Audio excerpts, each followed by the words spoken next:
Hello, my Teaserking family. How is everybody today? We ready for our Saturday updates? Looking for line changements.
All right, sorry about that.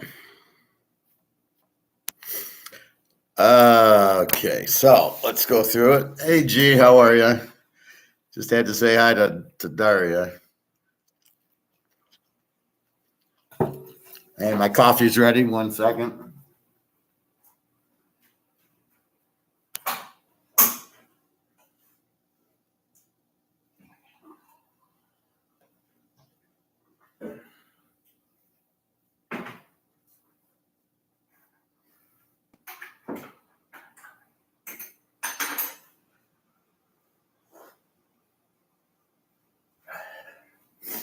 I put my coffee on 5 minutes ago. It takes so long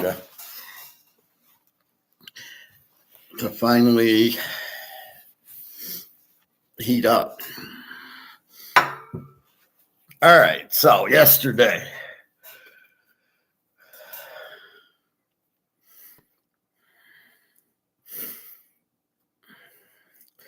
Yesterday, SMU wins 55-0. They were the A team playing the W team who gives up 36 a game. There is a method to my madness, see? So the A team who gives up 17 played the W team that gives up 36. Good offense for SMU. They're laying 22. They win 55-0. That's the point of documenting the teams. You're looking for good offenses playing weak defenses. There's nothing the weak defense can do. And there you go, 55-0. All right, so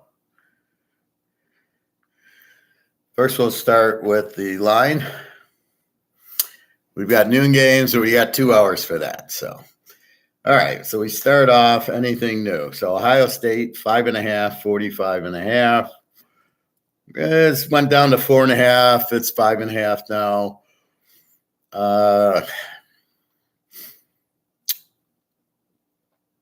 I don't know. Should be a good game. 2 good defenses, 2 kind of weak quarterbacks. So we'll see how that plays out. Georgia Tech, 4.5, 56.5. Down from 58. I'll call it 57. Over and over, it should be an over game, but I've seen Georgia Tech, Miami should have been an over game. BC's been scoring a lot. Neither team has a defense, so this should be an over game. Cincinnati, 3.5, 49.5.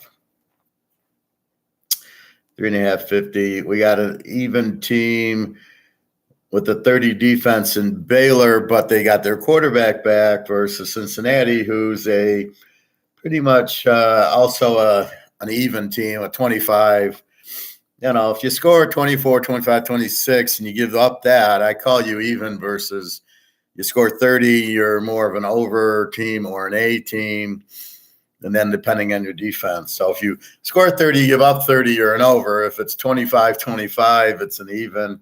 It's just random me thinking I really want to bet the over teams over and the E teams I'm not. I want to kind of be careful with.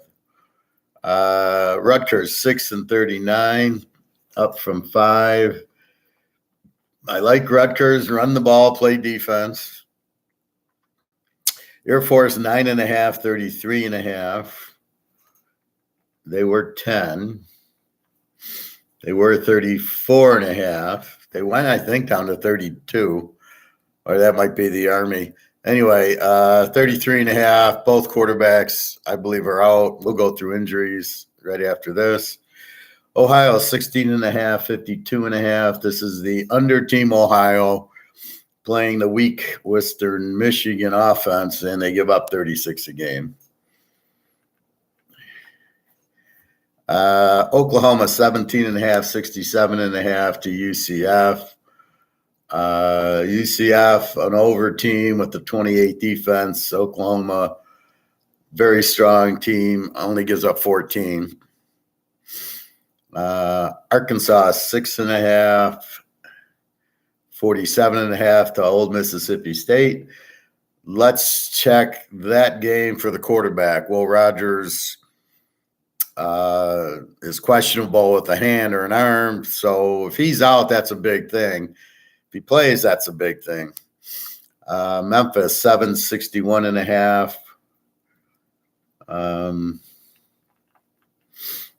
Yeah, 6.5. Good game here. Memphis is the A team. UAB is the over team. Expecting points. East Car 6.5, 40.5. That hasn't changed. Both teams are W teams. UL Monroe, Georgia Southern. UL Monroe is Georgia Southern 16.5, 59.5. Georgia Southern, the A team, and Lou Monroe is the Z team, gives up 32. I would expect a lot of scoring by Georgia Southern here.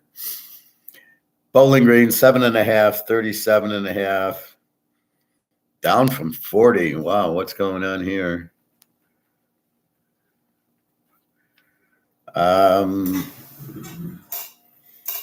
Yeah, I don't see weather here. I'm in Michigan. It's sunny day out and not too windy, so I don't know if this is a weather thing. But anyway, 737.5. Akron's a Z team. Bowling Green's a W team. Those two weak teams with two weak defenses. I'm sure we'll get some points. Bowling Green, they beat Georgia Tech and lose to some of these other teams, and you're just scratching your head like, what the hell is going on? Wake Forest, 1.5, 45.5 to Pitt. They're both E teams. South Florida, 1.5, 56.5. Where's South Florida? Oh, yeah, there. South Florida, 1.5, 56.5. Against Connecticut, they're the over team. Connecticut's a W team. Both defenses suck. Oak State, West Virginia. Oak State's been playing very good, as I noted, beating Kansas and Kansas State, two very good teams. They look like they're got their offense back with Bowman. They look pretty good. West Virginia laying 3, over under 48.5, down from 50. I'm wondering if there's weather in West Virginia, possibly. Central Michigan, 5.5, 40.5.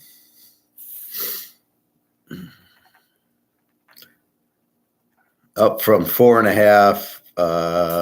What is Central is an over team, I believe, and Ball State's a Z team. Central, I think's an over. I can't read if it's what the hell I wrote there. Well, I think they're an over team. They can score.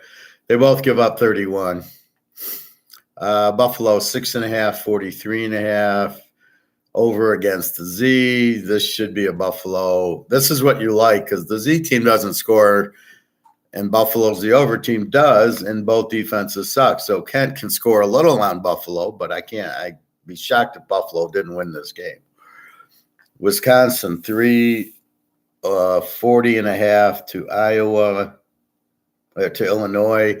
They lost at home to Iowa last week. This is revenge for Humpty Dumpty, the Illinois coach. So I don't know if it's revenge. He's just playing his old team because I think he quit to go to Arkansas. I don't think they fired him, but we will see. He knows how to defend him, and Mordecai's out, the quarterback for Wisconsin. So I don't know what to make of this game. Maybe an under 41, though. It's such a low under. Hard to say, but I don't, I would say more of a low-scoring game. Eastern Michigan, Northern Illinois. We've got Northern Illinois, 11.5, 44. Eastern's an under team, giving up 19. Northern Illinois is an E team, giving up 22. I would think this should be low-scoring. Minnesota, Iowa. Iowa, 3.5, 30.5. It's just crazy. 30.5 total in college football. With all the rules that have changed for the offense, right? 3.5, 30.5. Iowa gives up 15, Minnesota 27. Minnesota's got a lot of injuries. Not very good this year. They're an E team with the 27 defense. Iowa's quarterback's gone. They ran it 50 times. Somehow beat Wisconsin at Wisconsin.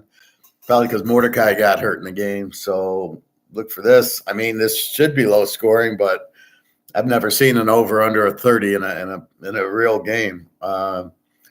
Really hard. You think of going over 24, but I don't know if Iowa can score that much. They got shut out by Penn State 31-0. And last week they won 17-6 or something. Minnesota doesn't bring a lot of offense, so I would think this is probably close to the final, maybe a 21-7 game or something like that. Oregon, Washington. Oregon off of the loss, 18.5. 61.5. They're playing Washington State. Oregon off the loss. They're at home. Washington State lost 41-6 to Arizona last week at home. I think Oregon pulls the Colorado, and it's 42-0 at half. They've got a good offense, and they got a good defense. I mean, this is a 15 defense Oregon's got. Again, holding Colorado to 6 points is not easy to do. So they are much better at home, and after Washington State, they're not that good on the road. UCLA kind of got them good, but then Arizona at home got them at Washington State. Ward is not a very good quarterback. Detriment to our buddy who likes Washington State. No offense, just facts are facts. So I think Oregon has to win off the loss. Alabama, Tennessee. Alabama 8.5, 47.5. This is your free play. Take Bama.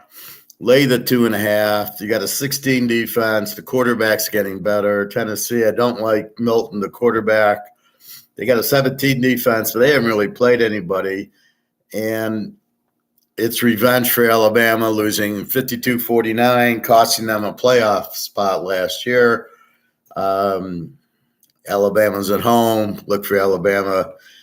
Relatively easy. I can see 2 picks on Milton. They're just going to shut them down, that defense. Who better than on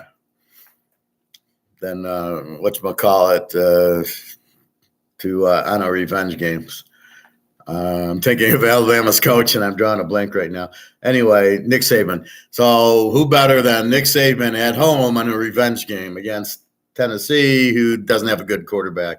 We know the only way to beat Alabama is either A, with Georgia's defense, or B, with a quarterback like Hooker who can just throw it long, or like a Texas team. And Tennessee's no Texas. Northwestern, Nebraska. Nebraska's 11.5, 41.5. I'm not sure why Nebraska's 11.5. I don't get the line on this. Northwestern switched coaches, switch quarterbacks. They're throwing a lot more. They should be able to score. Nebraska gives up 21. Northwestern gives up 27. I just find this to be, I think Northwestern getting 17.5 is way too many in this game. Missouri, South Carolina, Missouri 7.5, 57.5. A lot of the totals are coming down. Missouri's been playing very strong. South Carolina's an over team, gives up 31. Missouri's a B team, gives up 25. This should be a high-scoring game. I like Cook, the quarterback. He's probable, so I'm sure he's playing. Otherwise, we'd see the 7.5 at 4 or 5. So when the total goes down, I don't know, but I'm not hearing like last week with the storm, and it really didn't affect too many games anyway at the end of the day. Tulane, 20.5, 63 to North Texas. North Texas is an over team, giving up 36. Tulane's an A team. Brin's back. The quarterback's very good. They're an 18. They give up 18. I think Tulane beats them pretty good. How much can North Texas score? They are a good offensive team, but Tulane's really strong, especially at home. Battle for the MAC championship. Toledo, 2.5, 46.5. Everything's dropping. 2.5, 46.5. Toledo, they're both A teams. Toledo gives up 20. Miami of Ohio gives up 19. It's at Miami of Ohio. I like them as a home dog. I think this game's dead even. They play very well. So does Toledo. Again, this is the championship game. These are the best two teams. So whoever wins should win the MAC. In an A versus A like this, I'm taking the dog.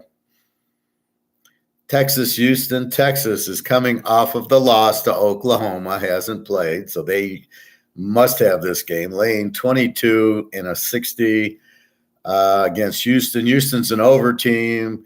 They give up 31 a game. Look for Texas to just blow them out here. Again, off the loss. They won at Alabama. Houston, their quarterback's okay, but it's their defense that sucks. And Texas has a 16 defense, so I'm looking at Texas's 16 defense going, okay, they can. We know they can score. They put up 34 on Alabama, so they're going to put up 45 here, but I don't think that Houston matches them. Okay, it's new because Houston's all of a sudden they're in the Southwest Conference. They've never been. Houston, Cincinnati, BYU. These teams have never been, are now in. And so it's a little bit, so it's actually a conference game, which probably hurts Houston more because Texas, with the loss to Oklahoma, has to win now because it's them in Oklahoma with one loss. It's a down year for TCU, Kansas State, Oak State's getting better. Baylor lost their quarterback. He's coming back. So really, it's Texas, Oklahoma. So Texas has to win or they're out. UTSA, 2.5, 58.5 to Florida Atlantic. Florida Atlantic's quarterback got hurt a month ago. They've got a new one who's not too bad. UTSA is an over team. They give up 27. Frank Harris is back. He's lighting it up. They've been averaging 45 once he's been back. Florida Atlantic is an under. Well, it's an E team, but they give up 23. I think they're in trouble here. UTSA, I get 3.5. Okay, thank you. Hawaii, New Mexico. Hawaii is now 2.5, up from 1. The Sharps are jumping on Hawaii here. Over under of 60. This is an over team Hawaii versus an over team New Mexico. They give up 36 points a game each. This should be very high scoring. See, here I don't fuck around with the line. Okay, do I want Hawaii? I take New Mexico as a dog. We know there'll be a lot of points. This defense gives up 36 a game, both of them. So both quarterbacks we know Hawaii has a good quarterback. They should light up New Mexico, who should light up Hawaii. So I would think this is in the 80s. This is a 41-40 type of game. North Carolina, 23.5, 57 to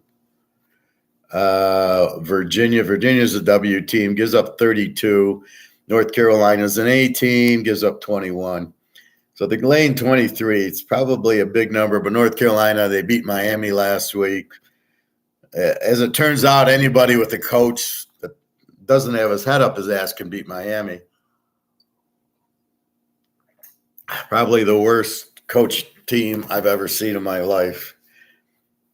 I don't know. Cristobal sucked at Oregon, and then they bring him to Miami, and he fucks up Van Dyke, and then he doesn't take a knee, and you're just like, who is?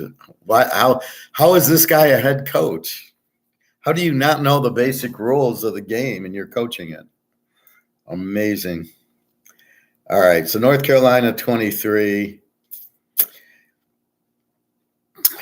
They've been rolling pretty good. Maybe a little stretched, but I think with this weak defense from Virginia, May's not looked that good this year. I think he's got 8 touchdowns and 4 picks, which for this time of year is not. He just got a few the last 2 weeks. He was like 3-3. So maybe North Carolina is getting players back. Maybe they'll put up 40 today. Maybe that'll be enough. I don't know. App State 5.5, 55.5. Where'd you go, App State? Down from 7 and up from 54 to 55. App State's an over team, gives up 30. Old D is an E team, gives up 26. Should be high scoring. Texas Tech 2.5, 50.5. Be careful here. Texas Tech's backup quarterback's questionable. Morton Shaw is already out. He's been out for a while. BYU Slovis is playing, so they're fairly healthy, I guess. Texas Tech's a B team, gives up 25. BYU's E team gives up 26. BYU's been a little up and down. Again, they're new to the conference, so it's a conference game. I think BYU's a good home dog for sure. They're one of these teams that has a fairly good defense. Slovis is a very good quarterback, so I can see this game being close. Tech at home's okay. On the road, they're a different team. UNLV 7.5, 61.5 to Colorado State. Both teams are over. Colorado State gives up 35. Vegas gives up 27. This another should be a very high scoring game. Utah State, San Jose State. San Jose State 4.5, 66. Same thing. Both teams are over. Both teams give up 33. Should be another high scoring game. Coastal Carolina 8.5. If I can find them. Down from 10. I don't see that McCall was hurt. 8.5, 59.5 to Arkansas State. Coastal Carolina is a B team, 23 defense. Ark State's a W team, gives up 37, it looks like. McCall should have a big day against this defense. So I think Coastal Carolina, all they have to do is win by 2.5. K-State 5.5 to TCU. Down from 6.5. Over under 59. They're both kind of B teams. They give up, TCU gives up 20, Kansas State gives up 21. K-State scores a little bit more. They're at home, which I think gives them the edge. TCU, on the other hand, they lost their quarterback. The backup's been okay. They've got normally a good offensive-minded coach, so they should have a fairly good offense.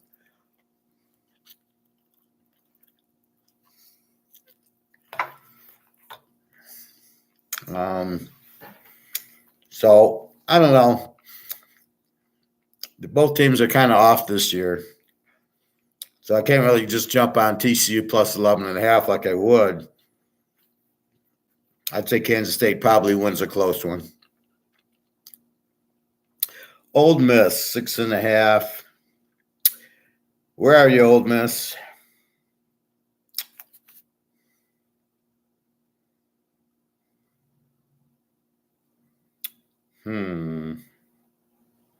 Here we go. Ole Miss, 6.5, 55.5. Really hasn't moved. Ole Miss is an A team, gives up 24. Auburn's an E team, gives up 23. So Ole Miss scores like 30 to 24, and Auburn's probably like a 24, 23. Auburn's quarterbacks have been kind of weak. Pretty good defense. I like Ole Miss to win the game here, even though it's at Auburn. They're just better offense, I think. Michigan State. Michigan's up from 24 to 25.5. Let's just call it 26.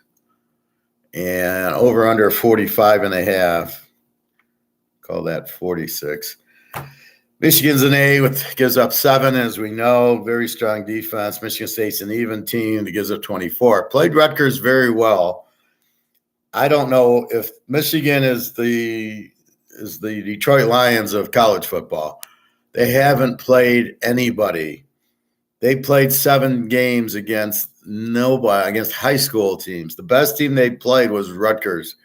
That's it. Nebraska, Indiana, Minnesota, and then UNLV and Bowling Green or whatever. We have no idea how good Michigan is.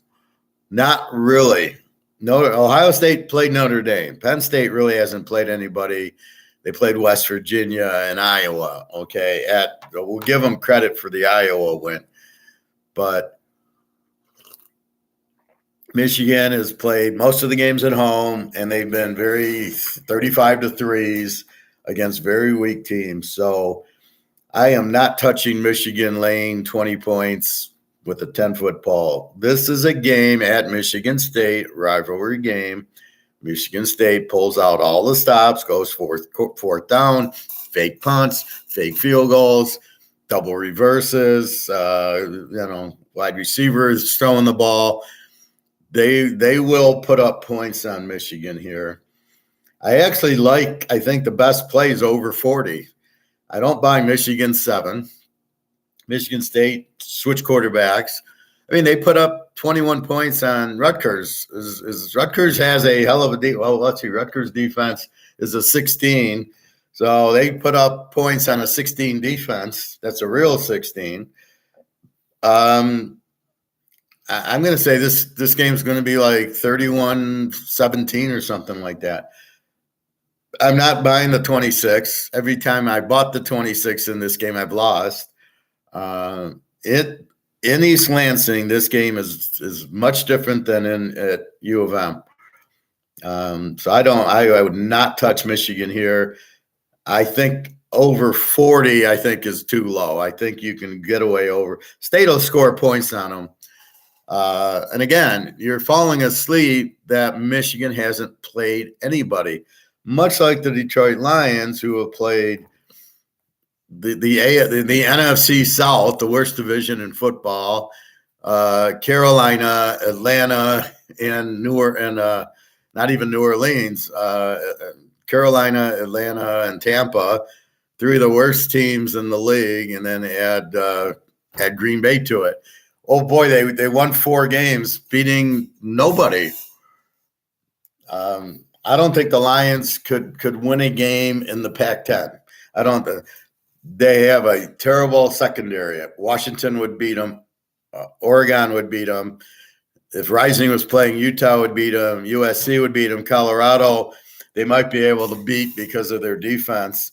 They haven't played anybody with any type of passing except for Seattle, and they lost. So I'm not buying the Lions, but I don't buy Michigan yet. Even after this game, I don't buy them. I don't buy them until they play Penn State. I mean, this is the problem with college. They play 3 terrible teams, and then they get in the Big Ten, they can't find teams. It'll be good when we see USC and UCLA and Oregon and Washington. Then we'll see who's who. and you got to schedule them like week 2, week 3, so you really know what you got, because I don't have a clue about Michigan based on who they played. I have no idea. They have a good defense. We thought they had a good defense last year. Look what TCU did against them. 54 points. Yeah, that's how good their defense was. So maybe Michigan State's smart enough to look at that game film and go, yeah, this is how you beat them. But again, I think this is an over. Even though they're a 7, I'm not buying their defense, and I Michigan State will do everything. And even when they go for it on 4th down at their own 10-yard line, that's Michigan score. So again, I think over 40 is the play here. Duke, Florida State. Florida State 14.5, 49.5. Both teams are A. Duke is a 10 defense. Florida State's an 18. Riley Leonard, we'll check on him in a minute when we look at injuries. I like the under in this game. Duke's defense just crushed Clemson, really crushed Notre Dame. They have crushed everybody they played. Strong hitting secondary. I mean, they attack.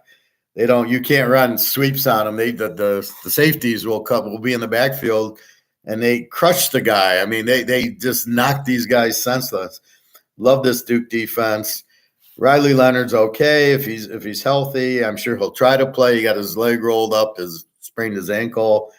I saw the play, so he was out last week. I'm sure he wants to play, but if they don't, they're just going to run the ball and play defense. Duke won't be stupid and go for 4th down because we should. I mean, that's the stupidest thing, these 4th downs. LSU 31.5, 59.5 to my Army team. My Army team's got a problem. The quarterback's questionable. LSU's lighting it up. No defense. So Army's an under team with a 20. LSU's an over team with a 30 defense, which in the SEC is pretty bad. Little injuries there. I think this is probably a high-scoring game because Army has opened the offense up a little bit. LSU should not have a problem. Saturday night in the swamp, or whatever they call the Bayou. Saturday night in the Bayou. Everybody will have a cocktail in the stands. So, yeah, look for this to be high-scoring. Clemson, Miami, what do I tell you? Clemson 3, 48.5. I don't know. Clemson quarterback's okay. Their defense seems to be good. Both teams are A. Both teams give up 19. The problem is Miami has a great quarterback and no coaching. They do not have an offensive coordinator, defensive coordinator, or head coach that's competent. What do you do with this team? God forbid it gets to the end of the game and they have to take a knee, and they're going to run until they fumble and then give up a touchdown. It's hard when you have incompetent management. I know when I work at Toyota, the whole place is incompetent. It's hard for me to even do anything because I'm sitting there going, these are the stupidest people I've ever seen. So how does Miami really react when they know their coaches are idiots? So what should have been an easy take Miami in 9 or maybe play the under, I can't play Miami anymore. USC, Utah. This is down to 6.5 and down to 51.5. Utah's an under without Cam Rising. They give up 12 a game. That's a big hint. USC's an over team, gives up 30. I look for Utah to win the game straight out, 21-10. They will shut down Williams. I'm sure, are watching the Notre Dame films. This is the second best defense in the country after Georgia.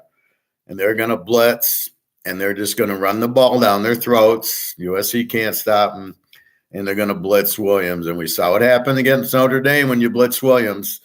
He throws interceptions. He fumbles the ball. It's just like the NFL when these guys, if you just go after Lamar, or you go after Jalen Hurts, any of these running type of quarterbacks, you blitz them, they're dead. Williams, okay, but not against this defense. They'll be lucky. They'll be lucky to get 21, I think.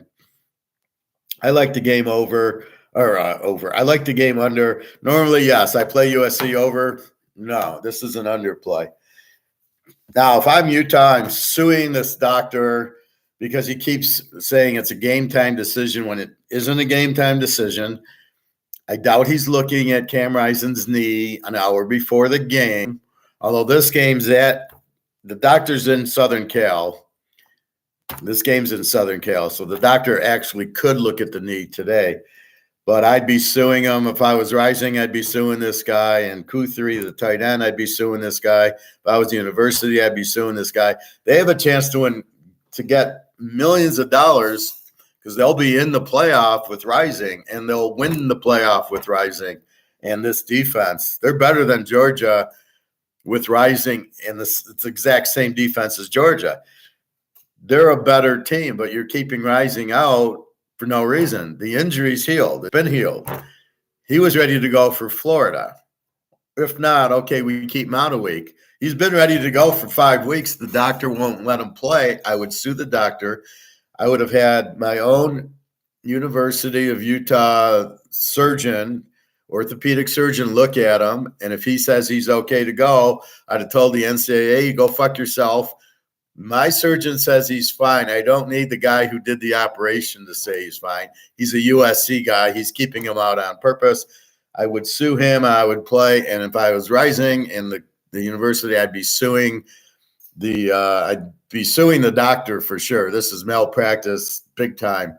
You're keeping him out because you don't want him to play against USC. Really? This is your reason? He's been practicing. He's fine. He's 100% fine. This is absolutely – I've never heard this before. He's the Rams and the Dodgers orthopedic. Stafford's playing. Cooper Kupp's playing. Amazing how that is. So I would be very upset. The guy's not an honest person. He should go to jail. So in this case, I do like it. Now, they can redshirt.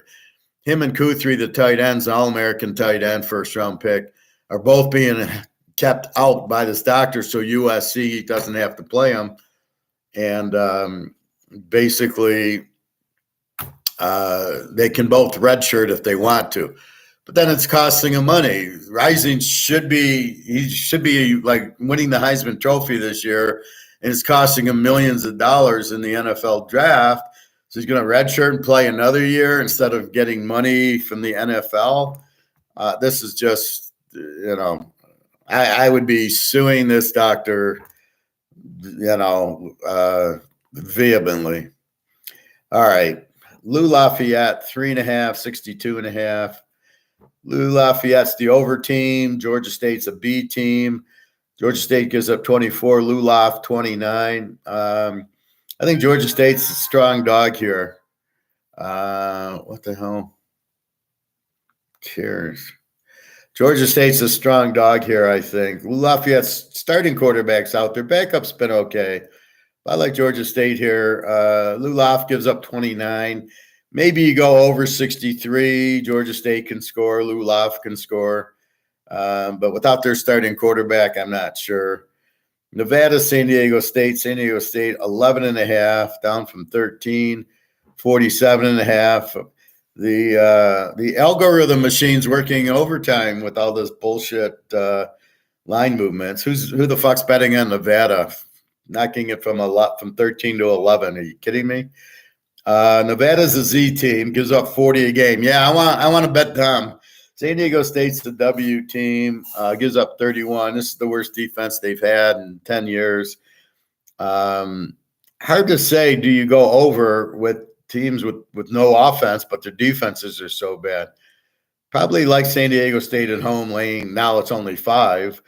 I've got the over circled, but again, it's a questionable with these offenses. But all you need is 41 with 2 terrible defenses. You might get it. UCLA 17, 52.5, down from 54. What the fuck's going on with everybody betting unders? You can't bet unders because the unders have been coming in. That's like when they say about pro football, well, every game's close, so just tease the dog. Yeah, except for when you tease the dog and it doesn't work. You can't bet like that. You got to know the teams and the injuries and everything going on. UCLA's an A team, great defense. Quarterback's freshman, he's a little weak, a lot of turnovers. Stanford really is a terrible team. I mean, they give up 36. They were a W, and then in Colorado State, they put up 49 in the second half against Colorado, makes them now an over because now they can score 28. I don't think they're going to do any scoring against UCLA here. I like UCLA here, even though it's 17. I don't think Stanford scores. And the last but not least, Washington, 27.5, 59.5, up from 26. Washington beat Oregon. They'll be a little bit flat. This is a 10:30 game at Washington, but it's against Arizona State. The time's not going to matter. Although Arizona State and Arizona are much better in the desert than when they go there. Although Arizona shut me up last week because they killed Washington State at Washington State 41-6. Unfortunately, Arizona's not playing this week, so I can't pound them. Arizona State's got one of their quarterbacks back. Arizona, you can't stop that offense. They'll put up 50 points. Arizona State gives up 28 anyway. Washington at home. They beat Oregon, so they got to keep winning. I think this game's an over game. 26 is a bit much to play. Arizona State starting to score.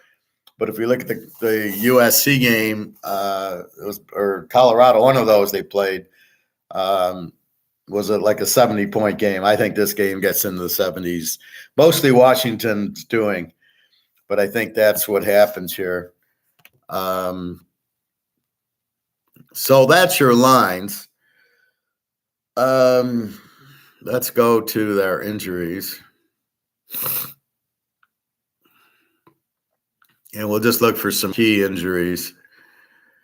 Air Force quarterback's out, we know. I'm not going to go through every injury. I will go through most of the teams. But again, is it really going to stop us from betting? Just key injuries to key. So like Air Force's quarterback's out, so you won't bet Air Force. Maybe you bet it under. Alabama's healthy. Arizona, they don't play. Arizona State, a lot of questionables. Quarterback is early November. So a lot of their questionable. Well, defensive linemen's out, defensive backs out. Not a lot of defense out. So if you want to bet the over, but the starters aren't that good anyway. Arkansas, a lot of questionables. Army, their quarterback Daly's questionable. Auburn, Ball State, nothing. Baylor, Boise, BC, Bowling Green. Their quarterback's questionable. Bowling Green plays Akron. Now, I did like Bowling Green, but if the quarterback's out, I don't. BYU, not a lot of linebacker out, a safety out, a running back out. That's it. They had a lot of injuries before. Let's see.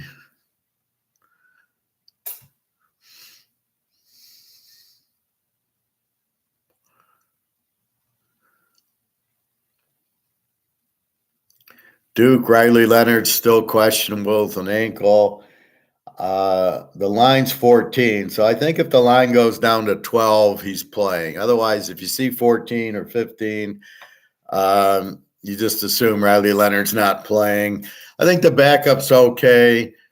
They killed somebody last week. I think it's just we got such a good defense. We're going to run the ball, play action pass. The quarterback threw a 75-yard stop-and-go touchdown. I saw the highlight of that. One of these dual threat quarterbacks, but he showed a really good arm. Good luck against Florida State. And hopefully he doesn't turn the ball over. The only way we lose the under is if they turn the ball over. So hopefully they'll just play it more safe and let their defense win the game for them. This is a team. This is how you beat Florida States and teams like that, is with your defense. If Duke were to play Georgia, I would give them, if Riley Leonard played, I would give them a chance. Duke against Florida State, we will see.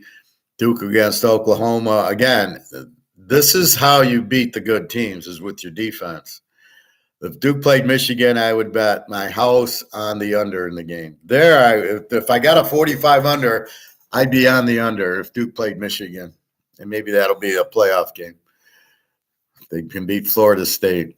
Again, they beat Clemson 28-7. You thought, well, Clemson doesn't have a good quarterback, and he's been playing fairly well. Let's see. Florida Atlantic, we know their quarterback's out. Thompson, the other one's not too bad. Florida State, just a wide receiver questionable with the foot. I'm sure he'll play. They've really only got one defensive lineman out for eligibility since August. Georgia doesn't play this week. Georgia Southern, nothing. Georgia State, nothing. Georgia Tech. Not enough colleges in Georgia. Hawaii's healthy. Houston has 3 wide receivers, 2 questionable, 1 out against Texas. Illinois got half the team out against Wisconsin, and Wisconsin's got half their team out. Wisconsin has 12 guys out, and Illinois has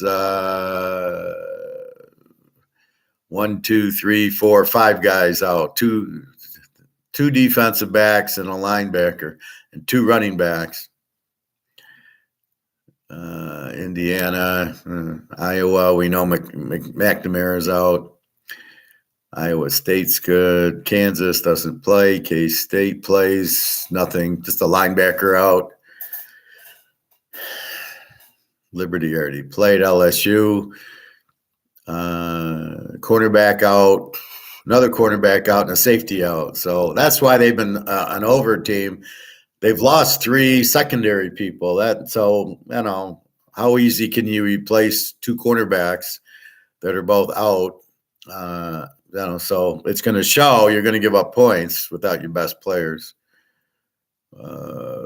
Maryland, I think they're off. UMass, Memphis played. Miami, just Fletcher, the running backs out. Michigan State's got like 10 people out. Look at the list. Michigan State has 1, 2, 3, 4, 5, 6, 7, 8, 9, 10. They have 11 people out. Not hurt, out. They're not playing. Hey, Bobby Bo.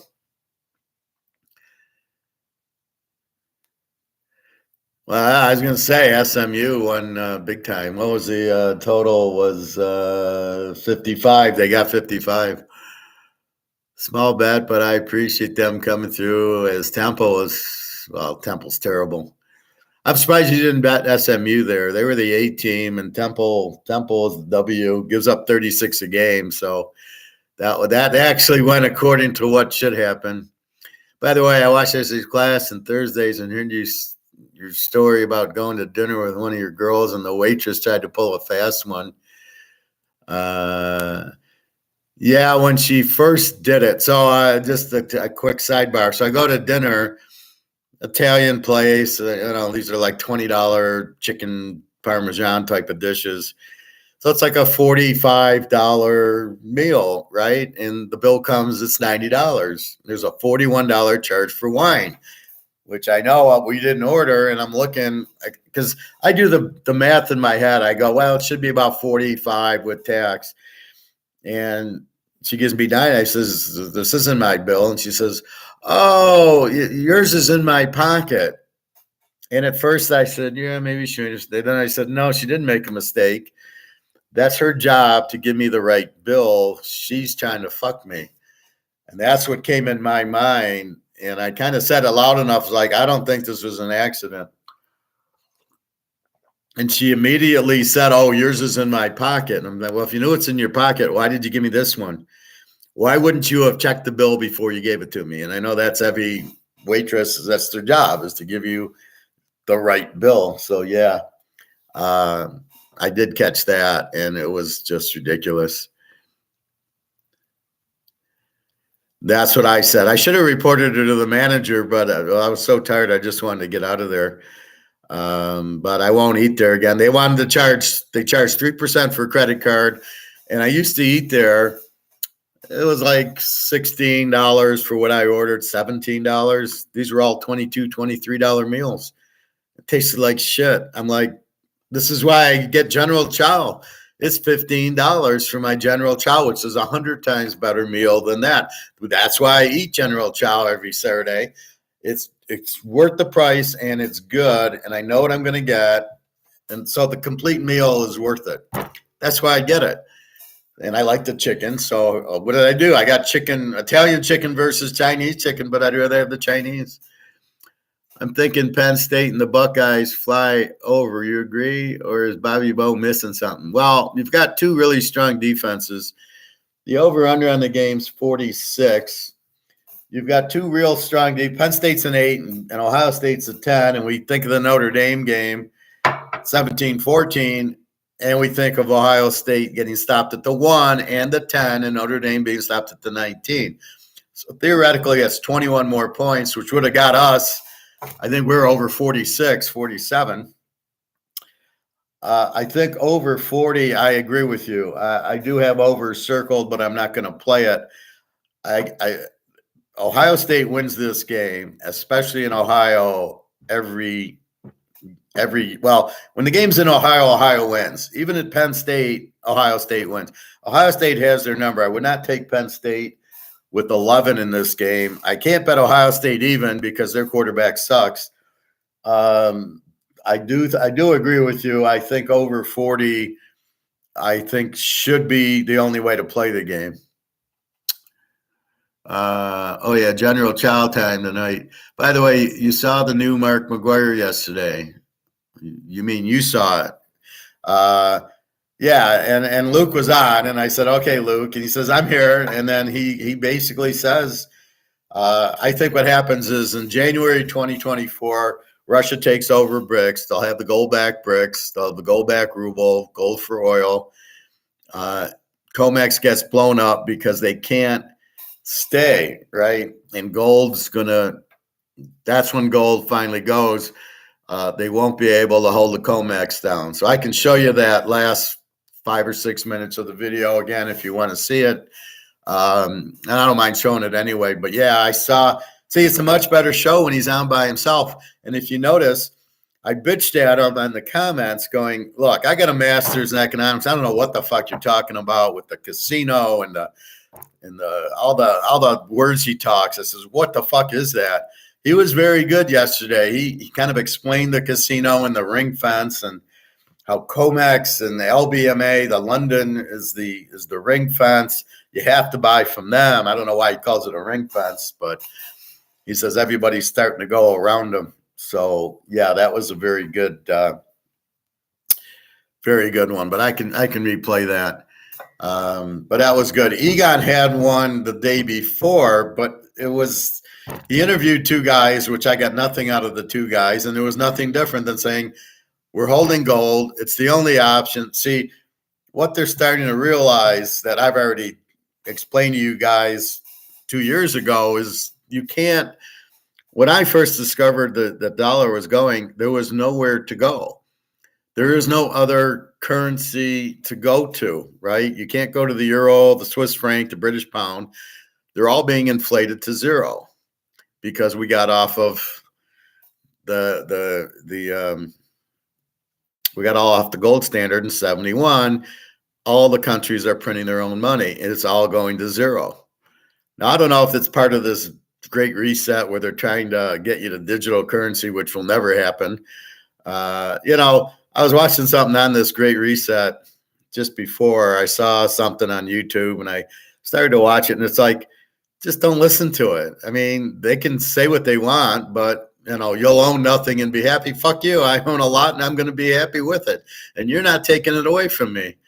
You're not taking my car. Fuck you. Who are you to take my car? So if you just don't listen to them and turn them off, like us INFJs do, they can't do nothing if you just ignore them. So right now, if you buy gold and silver, you don't have to rely on the currency. And if they're crashing the currency on purpose, well, that's okay. We'll be in gold and silver. You won't control us. Go fuck yourself. And that's what'll happen. All right, let me finish with the injuries, and then we'll talk economics, Bobby. So Michigan State, I said, has like 12 guys out. I think that's an over. As long as we're talking Ohio State's the Michigan State. Michigan gives up 7, Michigan State 24. But they put up a lot on Rutgers last week. It was a 27-24 game. A 51 with Rutgers is surprising. They scored 24 on Rutgers. I just see them going for 4th down. This is a rivalry game that at Michigan State, they will score 14, 17 points. As I said, Michigan hasn't played anybody. So their defense is 7. I don't buy it. Who have they played? They played a bunch. It's like the Lions. They played a bunch of bad offensive teams, and they run the ball a lot. So how much time does the other teams have? So I can see Michigan State putting up 14, 17 points. You only need 40. State has no defense. So I think this is another hidden over game. Even though Michigan's a 7. It's like Georgia goes over once in a while. Minnesota, Ole Miss has a couple of receivers are probable. Mississippi State, now Will Rogers, the quarterback, is questionable with an arm. So this is the key one. He's a good quarterback, but he's questionable. Where's that Mississippi State? I told you when we saw it, when we were going through the lines, old Mississippi State. Yeah, they're playing Arkansas. At Arkansas, 6.5, and it's 48.5. So if he's out, I like Arkansas. If he plays, I like the over. So we will see. But I think I see. I don't know. This game, I think, is at noon. There's nothing you can do. Just watch the line. If it goes to 7, he's probably not playing. If it goes down to 5.5, he probably is. That's the only. Otherwise, we have no idea unless somebody goes and Googles it. Like I did that with Cam Rising. I would actually go to Google and go, "Is Cam Rising playing today?" And I'd get like a YouTube video or something, a little snippet that would say yes or no or whatever. Missouri, Cook, their quarterback, is probable, which is good. I like Missouri. They've been playing really well. Navy. Two quarterbacks are out, and their starters questionable with ribs. It's probably the one place where they have 4 or 5 quarterbacks because they run the quarterbacks like running backs. I'm surprised Lamar didn't go to the Navy. He probably couldn't get in. NC State, Nebraska, a lot of injuries. Nevada, New Mexico, nothing really major. North Carolina, nothing. North Texas, Nebraska's their quarterback's probable. Notre Dame's off. Ohio State. So we've got 1, 2, 3, 4, 5, 6, 7, 8. There's 9 Ohio State guys that are out, not questionable, out. 2 tight ends, 4 receivers. And this is why they're hurting offensively. You can't just lose 4 receivers. And, how do you have a 5 receiver set? Well, I guess you have some running backs out there. But even their running backs, so today, 1 running back's questionable, 1 running back's questionable, another running back's questionable, Henderson's questionable, and another running back's out. So I got three running backs questionable. And they got 4 receivers out. So they got Marvin Harrison. Okay, great. Not that, they make him like they've never seen a quarterback like it. Oklahoma, nothing major. Oak State, very healthy. Oregon, very healthy. Oregon State, very healthy. Penn State, they've got defensive lineman out, wide receiver out, lineman out, safety out, defensive end out, running back out. 2 wide receivers questionable for today. So these guys, there's a lot of players that are injured and out for the year. But on the other hand, then the reserves get in, and then it goes, how good are you at recruiting that you've got good reserves?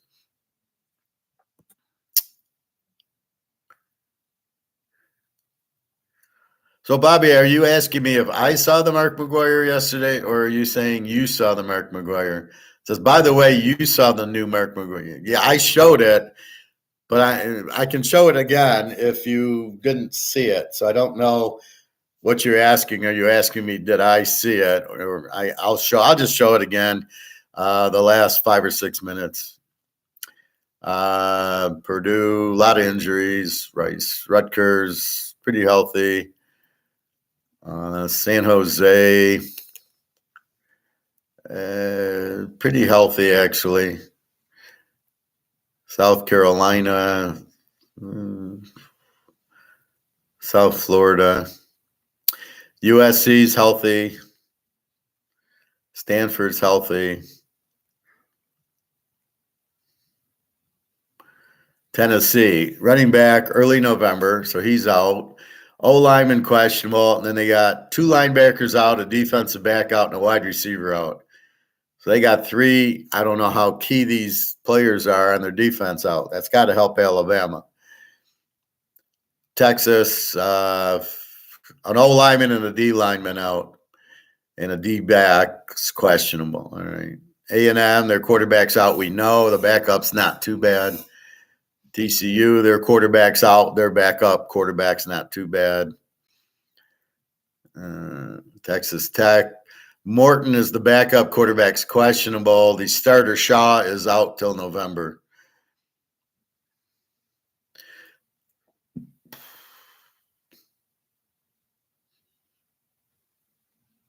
UCLA, the wide receiver's out, and a linebacker's out that are both Octobers. So that really shouldn't make too much of a thing. Lou Lafayette, their quarterback's out. Woldridge, but he's been out for a while. And they got just some linemen. I don't know. UNLV, their quarterback's questionable, but I think they've been using the backup anyway. Utah, Cam Rising, out with the knee. Well, we know it's all bullshit. So, again, they should be suing the doctor. Virginia, a lot of questionables today. Nothing major. VTech, their quarterback's out. VTech, I don't even know if they play today. Wake Forest plays. Griff's, their quarterback's questionable. The other quarterback, Kern's out till November. So Griffiths is questionable as their quarterback. Washington, 2 wide receivers questionable. 2 guys out from August, we don't care. And then 2 defensive linemen have been out since late September. Washington State, nothing. West Virginia, nothing major. Western Kentucky, they already played, I think. Western Michigan, Wisconsin, the whole team's out. Mordecai is out with the hand, the quarterback, in Wyoming. So that is your injuries. Nothing terrible. And we still assume Cam Rising. So what do you look for? See, college is different. They got big rosters. You have to go to the coach, right? If it's a good coach, it won't hurt. Ohio State has 4 receivers out. Now, they have not been scoring. They are an A team, but they're not like a 45-point A team. And then Penn State is an A team. The Penn State, okay, they beat Iowa at home 31-0. They haven't played, except for them. They beat Illinois 31-13 at Illinois. Ohio State has the Notre Dame win. I think it's just Notre Dame's terribly coached. They don't know how to use Hartman. So those type of teams, you don't, unless it's the main character, the injuries aren't that bad. So we've got a lot of 12. And then so your night games, so your 12 o'clocks, you got Oklahoma, you've got Rutgers, you got the Ohio State game, Arkansas, Air Force, Navy. I think that's it. And then your night games, your 3:30s are Oregon, Washington State, Alabama, Tennessee, Texas and Houston. Texas is off a loss. Oregon's off a loss. Don't forget that. Then we come to the night games. Duke, Florida State, Michigan, Michigan State. Don't know why they're on at 7:30. LSU from the Bayou at 7:30. Clemson, Miami, Utah, USC, UCLA and Stanford's at 10:30, and Arizona State, Washington's at 10:30. So I like the Washington over at 10:30. If you're looking, until tomorrow.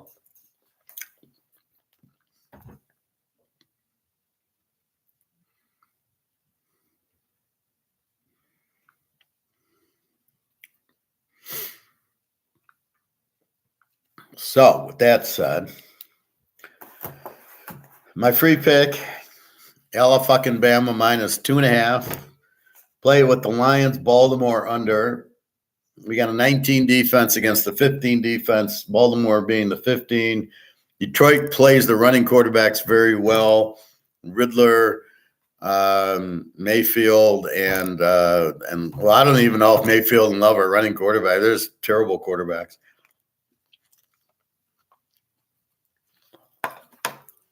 But we know Lamar is terrible. So we will see. Goff, I think, throws 2 interceptions at least against this team. I don't think the Lions do anything against this defense.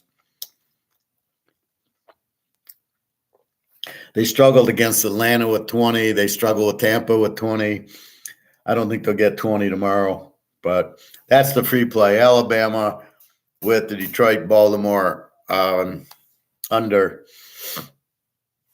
And again, Detroit is just like Michigan. I have no idea who they are. Hey, Alex, how are you? Finally got the site working. A lot of games. If you wanted to play a 6-7 team teaser, we can do that. Free picks, Alabama and the Lions, Detroit Lions under. I have 1 lock going in college. I think I might have 2 locks going. I forget. I think I found a second lock. A lot of good games in college. A lot of guys. I like almost all pros.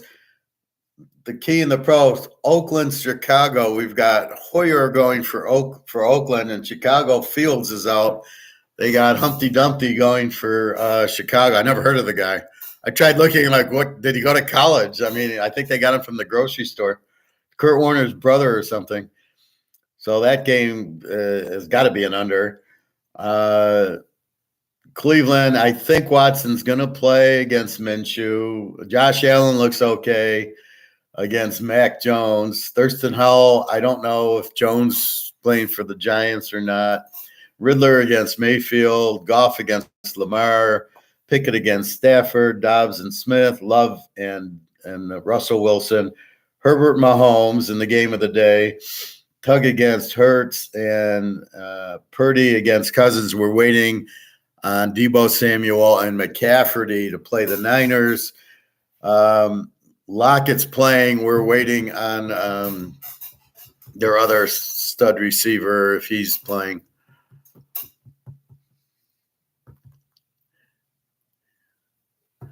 Prophet, how are you? So did you need to see the Mark McGuire last 5 minutes, Bobby, or did you see it? Your question is, by the way, you saw the new Mark McGuire yesterday. I'm not sure how to answer that. Yes, I saw it. Yes, I played it. Did you see it? Or I can show it now. But it's definitely what we want to see, that Comex is blowing up now. And it's my question that I asked them in the comments 2 weeks ago. I said, we don't give a shit about this Bill Hoyer guy. when is Comex blowing up and when is the gold price going up? And he actually, so he's reading mine. He won't respond to me, but he's reading and answering.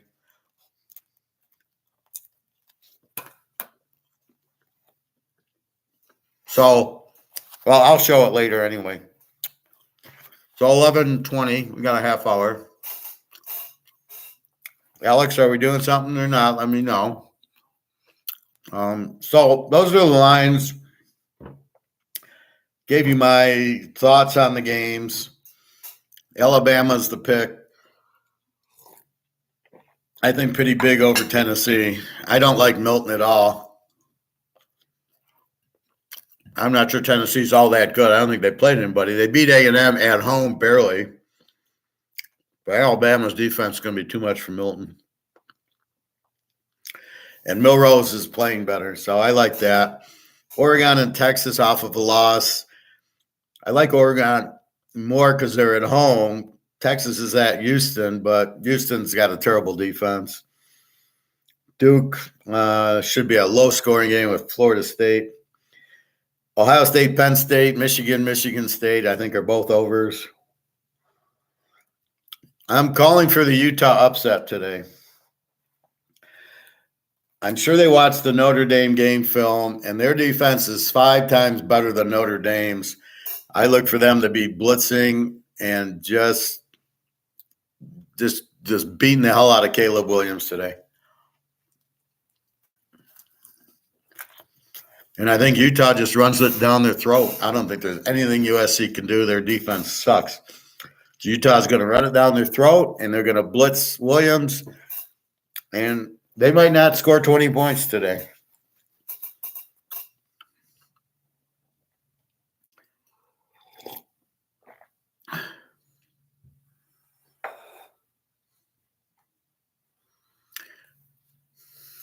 I don't know what ramen soup is, Bobby Bo. Well, I'm eating my my coffee, my banana, my avocado, and this. So eating all that. So what else? So we'll go through the pros, but right now I want to make sure we got the college down with starting at noon. But we went through everything.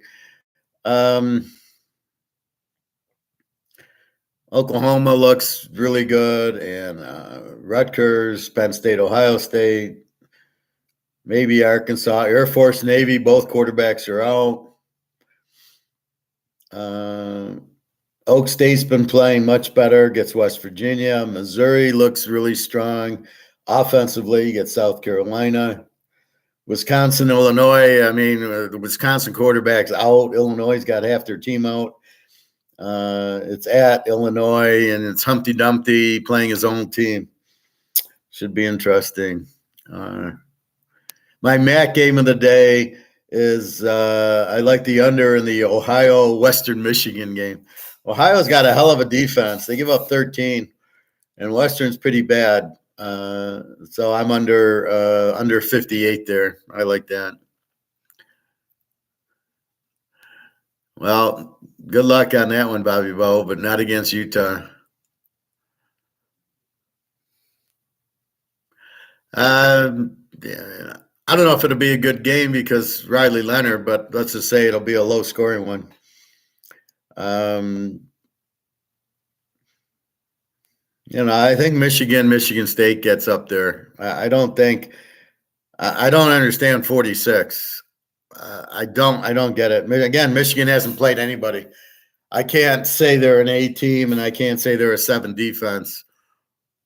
Even tonight's game won't really, until they play Penn State, then we'll see the real team. And they got to go to Penn State to play it. So we'll really see what's going on. I might tune in to that Illinois-Wisconsin game real quick just to see Humpty Dumpty and get a good laugh. Yeah, let me know if he has a stroke during the game with his 500 blood pressure, with his diabetes. How the fuck can you coach football looking like that? Oh, my God. All right, so let's play Mark McGuire. Did you see it, Bobby? Well, I'm going to show you anyway.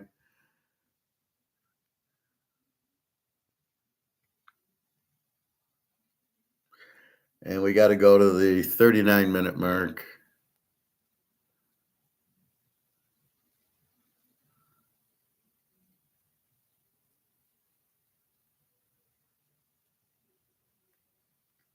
The inflection point where we will be able to look back at this 50-year gold price suppression, reversing into the need for central banks to revalue gold assets on their balance sheets.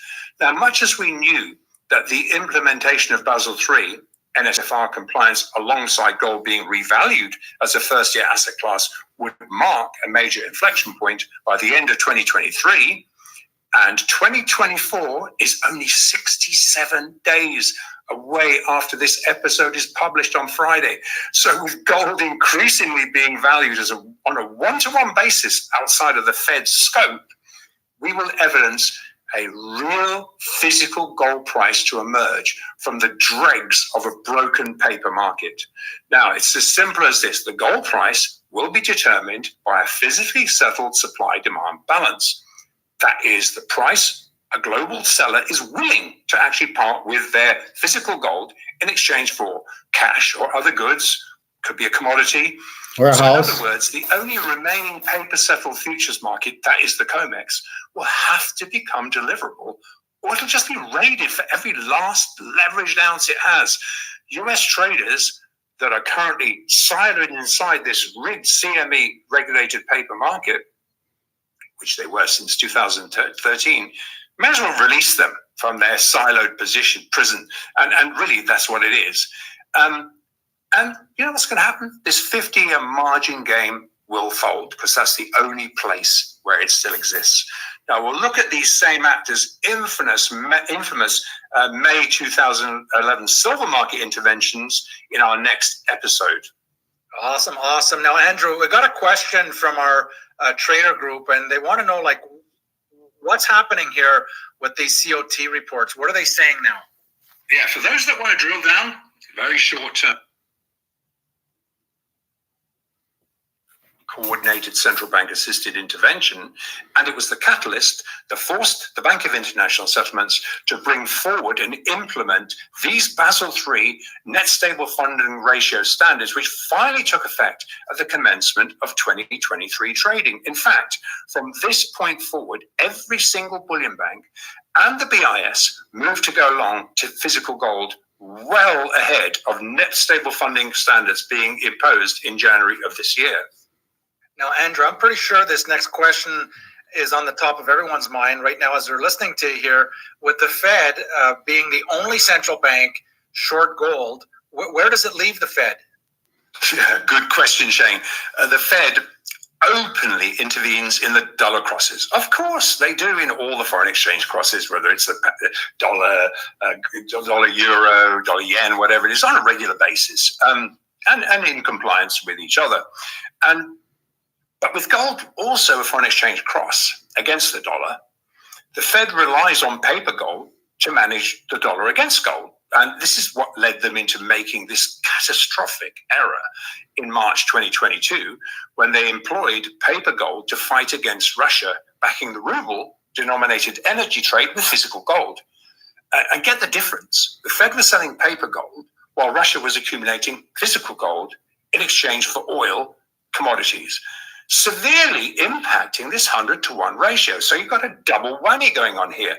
And this ill-advised sanction pushback evidenced the Fed taking on the entire load of these paper market short bets, with every single other central bank except the Fed shedding paper gold exposure against themselves. They didn't want to be involved in a short position against gold.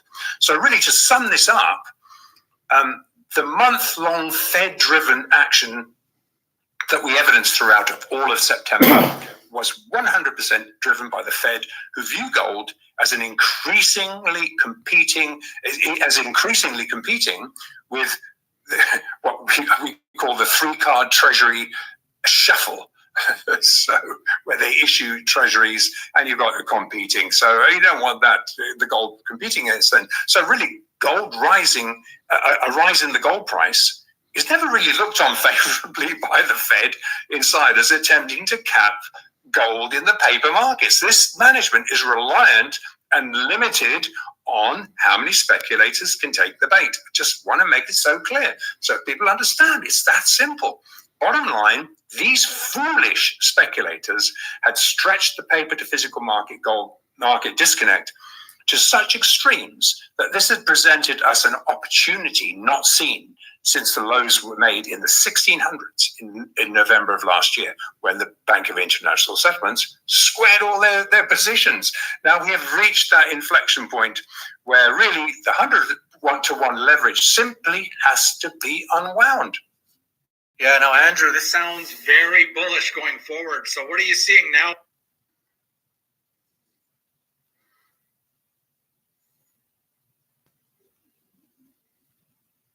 Short against the pit managers, running the Comex, betting. I mean, they have a betting book against them. And we will now look really at the changes in market behavior following. What it's doing is showing us the changes in the market behavior following the House ringing the register on these naked short speculators. So short-term geopolitics are assistive, yeah, but it has to be realized that the real bullish driver is physical gold and of course silver demand. And the recent outflows of real bullion are not coming back, and they've severely impacted the paper to physical balance. So the paper market element is always vulnerable. So we may see some short-term pullbacks, which we, along with other central banks, will simply capitalize on. And as can be seen by the COT reports, which anyone who wants to look at them, specs were caught naked short. And despite being severely rinsed on Friday of last week, and so far this week as well, this was short covering, not fresh longs. So in other words, they were just rate covering position. They weren't adding longs that could be nailed again. And in fact, we actually hear of a leveraged short gold and silver fund that got margin called last Friday that wiped them out. I'd really like to get more information on that, but I'm pretty sure from the information we got that this really happened. Now, if that happened to them, there must be others on the cusp. And as we summed up last time, anyone shorting gold at this juncture is playing with fire and are setting themselves up for a religious experience. So with that said, there's just one question, guys, left to ask. How much physical gold and silver do you own? Not enough. Did you get that, Bobby? So it's going to explode January 24, a little earlier. I'll go back. He's going to do a one on silver next week. But if gold goes up, silver goes up. It's an automatic. They're both real money. I'm getting worried about my kangaroos as I only heard about gold.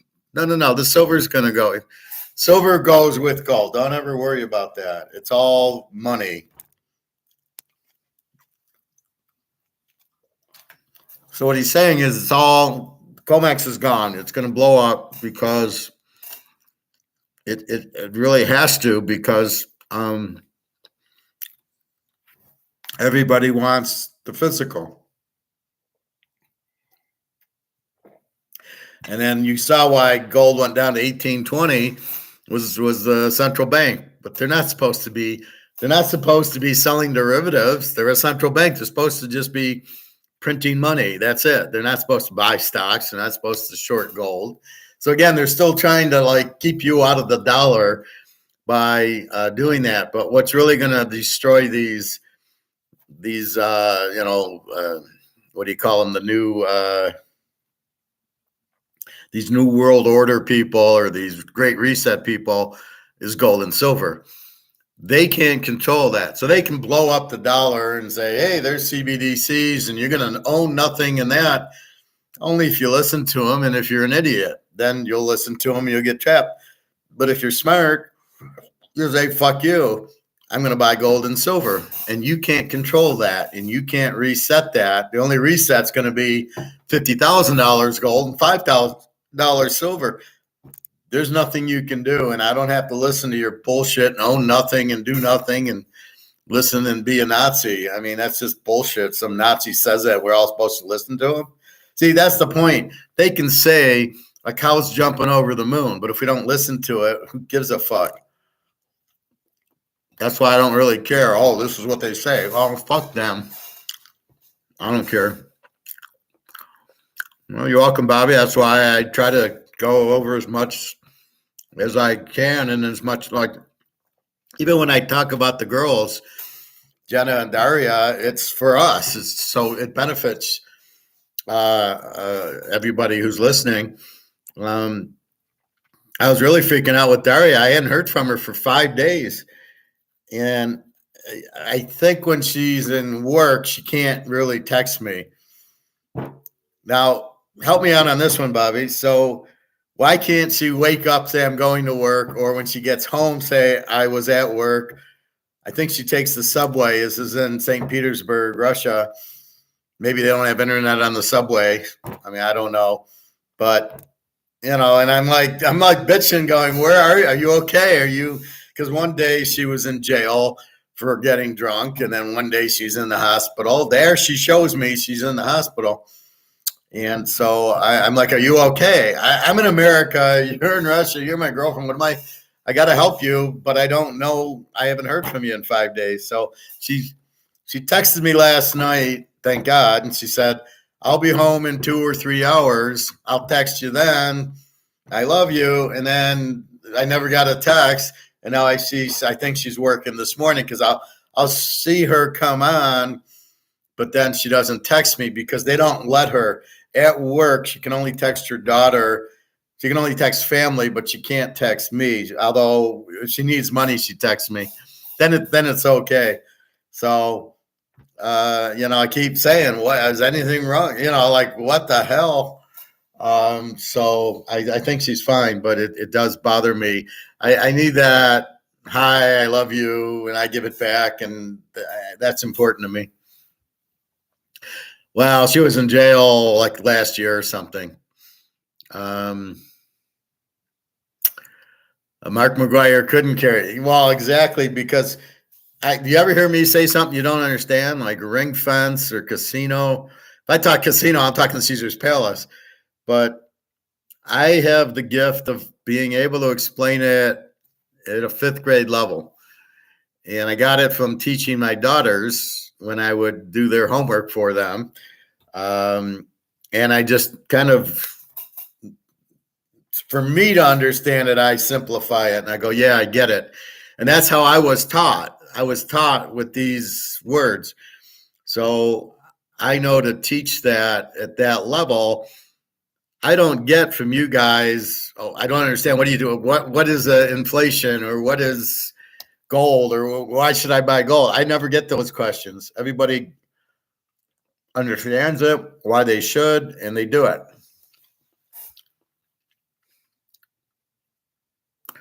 Finding some went too far in this. Well, yeah. I would have got him in a figure 4 and just waited till he submitted. Well, I mean, yeah, I mean, I'm sorry you had to go. You probably were there a day, but yeah, I mean, you did the right thing. You got to defend. Why would these people be so rude to you? That's the problem in the world, right?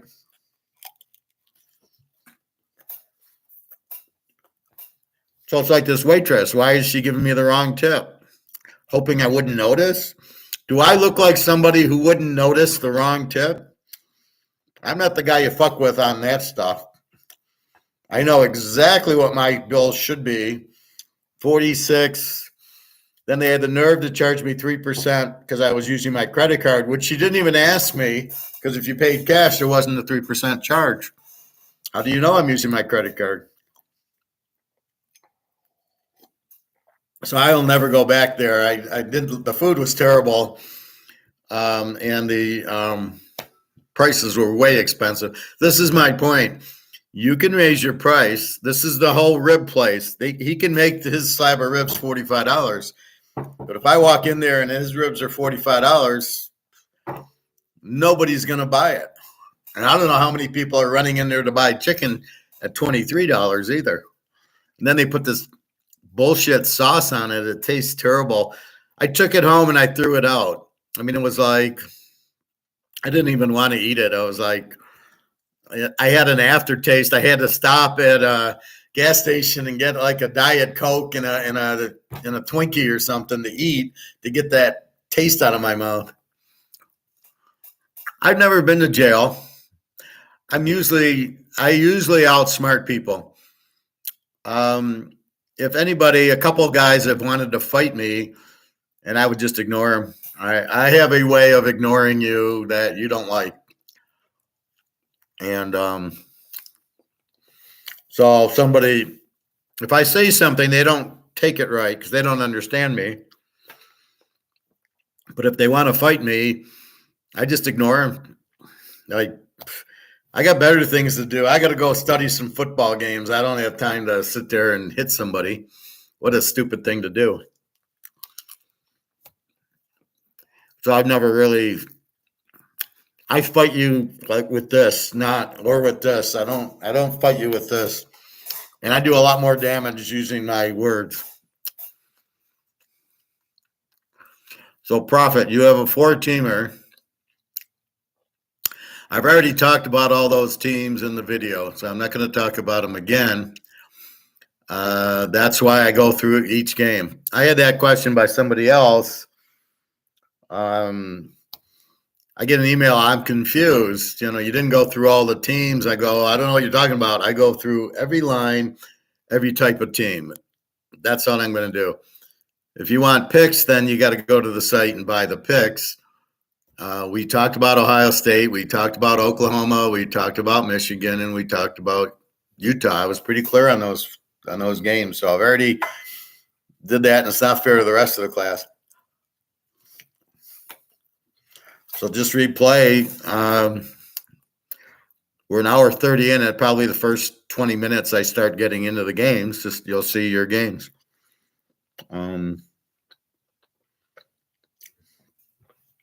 But there's a few more Mark McGuire's I can go through if we have more time. If you want to hear that. No, I didn't get a steak. I got chicken cacciatore or something like that. It was an Italian restaurant, and I got it, and it was terrible. But if I want steak or ribs, I might go to the barbecue place. But if I want steak, I go to the grocery store, and they had some New York strips for $10.99, so I bought like 3 of them, and a nice big New York strip. So when they're on sale for $10 is when I buy them, and then I make them myself. Put some olive oil on it, my salt, pepper, onion, the turmeric, and some basil on it. It's really good. And then I dip it in my French dressing. So if I want steak, I cook it myself, and we go from there. It's been a while since I've gotten a good steak. Well, there's a good grocery store that's a little bit higher end, but the meat's really good. So I go for the meat there. And it's really not much more expensive, but I like when you can go into the counter and he pulls the tray and you go, give me the 4th one, because that looks the best one. So I like to do that. And then when I go to Meijer or Walmart, they're already packed. There's really no meat counter, so I don't waste my time with it. Oh yeah, that reminds me, Professor. Remember that one barbecue place I told you closed down? They've opened with a new name. Oh, good. But I'm wondering if it's the same type of barbecue. Man, all you can do is you can go there and then maybe kind of look around. I went to this hamburger place a couple weeks ago. I'd never been, but as I drive home from Chinese, I passed this place. It's called like Detroit Burger. So it's all burgers, and whatever. And so I walked up to there's 3 old ladies sitting at a table, and I walked right up to them and says, should I eat here? Is the food any good? I wasn't trying to, pick them up or date them or do anything. I was just doing what I do here. And I says, is the food any good here? I've never eaten here. Should I eat here? And they said, oh yeah, it's really good. So I went, and it was a burger. I mean, I'd rather cook my own, but it was okay. And then I walk out, they're still sitting there, and go, oh, you guys are still sitting here. Yeah, it was pretty good. And we start talking about gold and economics. And they like gold. They were into gold. So that's check one. But that's you've got to watch the prices of these restaurants. If they start jacking their prices and giving you this 3% for credit cards, tell them to fuck off. Had I been there by myself, I would have just left. I would have looked at it and left. My friend, I just met her, so I didn't want to do that. But she likes economics. I says, I teach economics. She says, oh, teach me. Okay. But I can't play the game with her. I don't feel that what I feel with Jenna and Daria with her, and I'm not leaving Jenna or Daria for her. So I'm like, no, forget it. I didn't explain it to her. I didn't think she'd understand, but I just said, I got to go. I'm real tired. And that was it. I won't call her. But either you feel it and you want to play the game or you don't. And I didn't want to play the game with her. So that's the beauty of it. You meet the girl. Do you want to play the game with her or not? And I was able to say, this game is not worth playing. So with that said, I'm waiting for Jenna to meet. I don't even know. Would you go to Greece now with the stupid war in Israel? I don't mind the war in the Ukraine. It's really just in the Ukraine. We've met in Amsterdam. We've met in Portugal and Barcelona. Not a problem. We flew in. You don't even know the war's going on. With Israel, I don't know. Can I go to Greece? She wanted to go to Greece. Are we going to be interrupted by a war in Greece?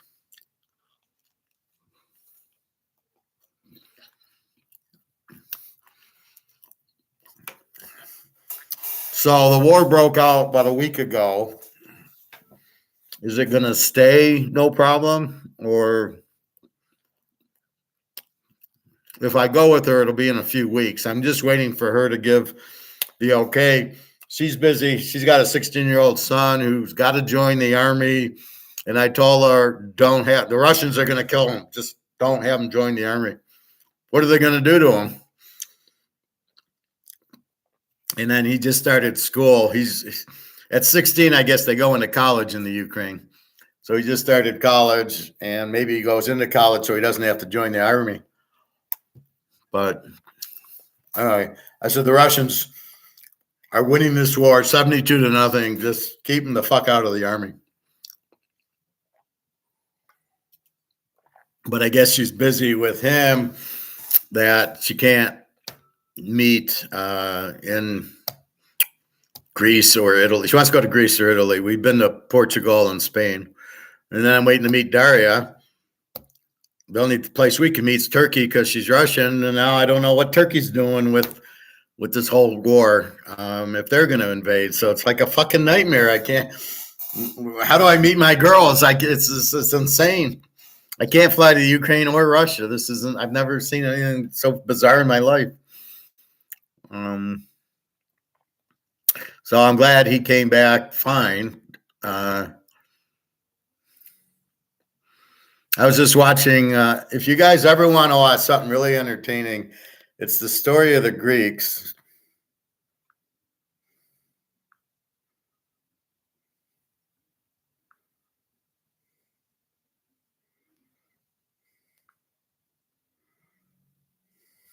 This Greek mythology is like 3 hours long. This was fucking great. I mean, it goes from Zeus to, Achilles, to the war, to Ulysses, to all the crazy, Medusa, all that shit. It really explains it well. So if you ever want to watch it, that's a good one. Now, I was watching this Egon one, but I didn't like it. These two guests were not, I don't know why they have guests. So these two guests gave me no thing, and Egon said his normal gold thing. I like my guest. This is my guest.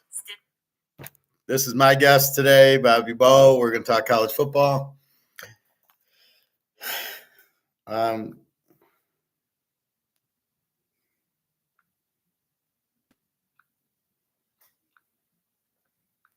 But I like that one. So anyway,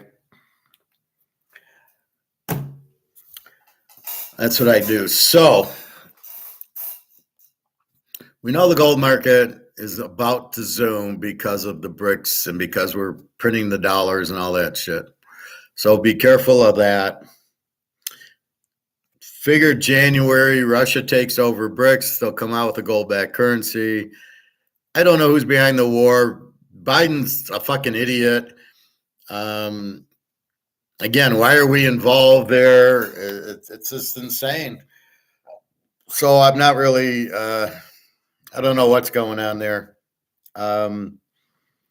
But if you want to be free and you don't want to lose all your money, you buy gold and silver. And I would buy as much as you can afford. Luke's asking me, well, how much should I get? Should I, I got 10 ounces, or he bought another monster box of silver. Well, how much should I get? And I'm like, as much as you can get out of this, because this is going to zero, right? That's why this is ripped. There was a thing in there where I think it was Egon said it's now worth 2 cents. From 1913 to now, it's worth 2 cents, but they don't tell you it's worth 2 cents. So that's what you got to understand. Well, it's your only option. It's not like, again, after I've analyzed this, that's your only place to put the money. I mean, you can put it into this, you can put it into the baseball cards, but to the end of the day, you still need to sell the card for the money. And the card, so if I show the Montana rookie card at 100 and a quarter, where am I going to go with it? Well, I'll go a little because then it gets priced in gold. Shut up. That's the thing. So you got a house, Bobby. And so what they're not telling you is everything's priced in this. This is going to collapse. So they say the economy is going to collapse. And that's not true. The economy in paper will collapse. But if we have gold and silver, everything gets converted to gold and silver. And you're fine. So your house goes from $500,000 of this to 2 ounces of silver, which will be, you can't even say they're worth $2.50 an ounce US because there won't be $1 to price it. Gold will be priced in gold.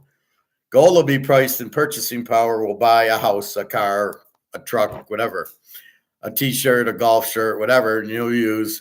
So that's where the idea of penny, nickel, dime, quarter, half dollar, dollar came into place, was to do that.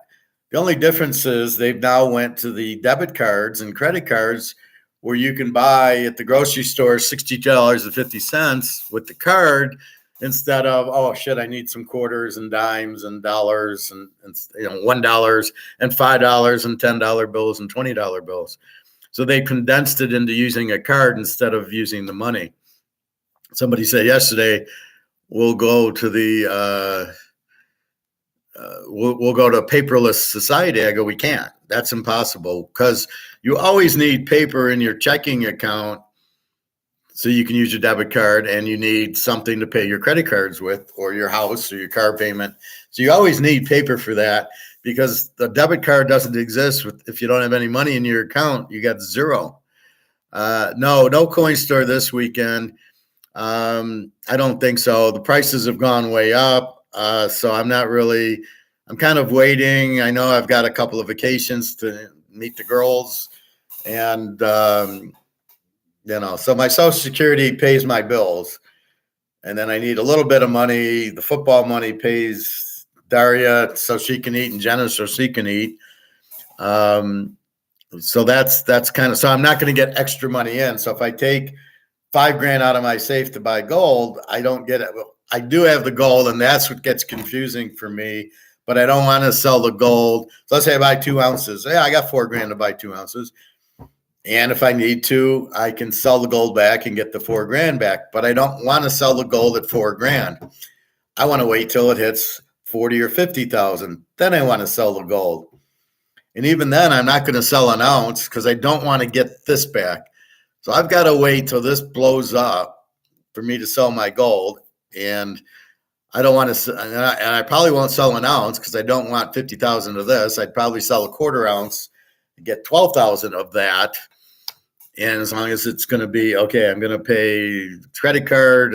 But even then, I think the credit cards are going to go away because the dollar goes away. So what do I owe on my credit card? If I owe $10,000 and the dollar's gone, I don't owe the credit card. How can I owe the credit card? There's no dollars.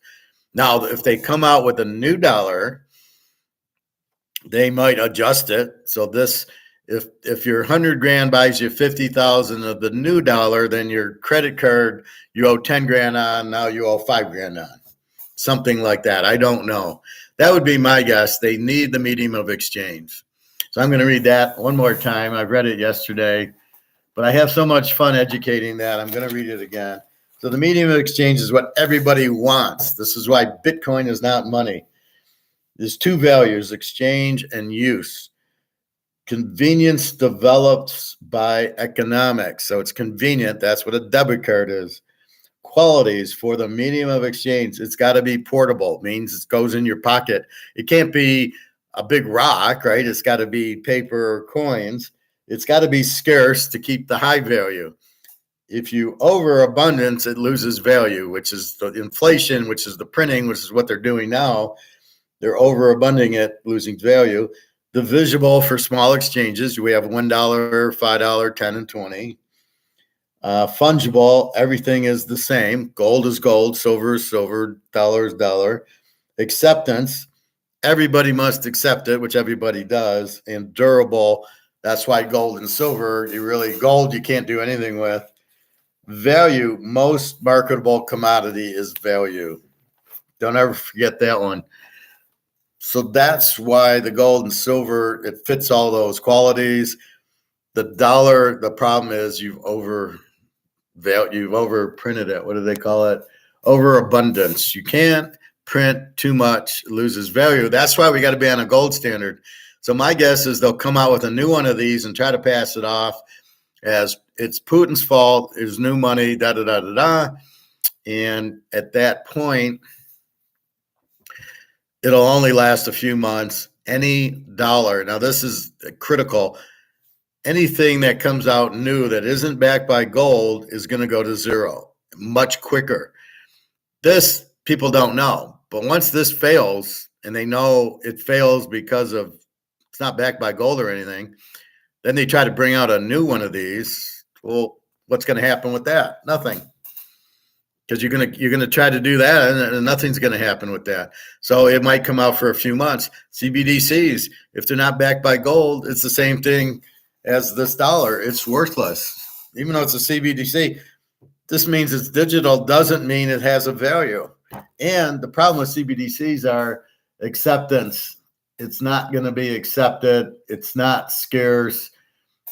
I don't know if it's portable. I guess it's on your phone, but if you don't have a phone, what if there's no internet? I can't get to it. So I don't know. There's a lot of problems with that. Illinois has 5 guys out and Humpty Dumpty about to join them soon, the way he's going. Yeah, I love economics. It's a fun topic. When taught properly and you can understand it, it's fun. If you go listen to some guy teaching you Keynesian, like Rick Rude, go listen to Rick Rude for 5 minutes and you'll just shake your head going, what did he just say? And he's trying to sell you ETFs. He should be put in jail for trying to say that ETFs are physical gold. They're not. Oh, it follows physical. No, it's not got anything to do with physical gold.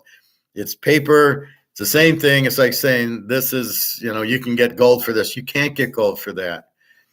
This guy's lying to you and he should go to jail. But you try listening to that guy or Rickards. You try listening to them for 10 minutes and you'll be asleep and you'll go, well, what is he saying? And that's the difference. When you listen to me, you understand what I'm saying, and you can use it in every day, and you can teach with it. You can tell your wife or husband or your kids or your parents exactly what I said in English, and they can understand it. And they might not want to understand it. They might not want to hear it. Oh, I like my money. Well, the money's going to zero, pops. They don't want to hear that, because then it's work for them. Shit, I got to get rid of my money. And then it's really, the problem with it is people are scared. Who was it? Somebody asked me about, I think it was Luke, and he's saying, no, it was Todd. So Todd's telling me, I'm afraid to spend this money I got. And I says, you're not spending it. You're just transferring it.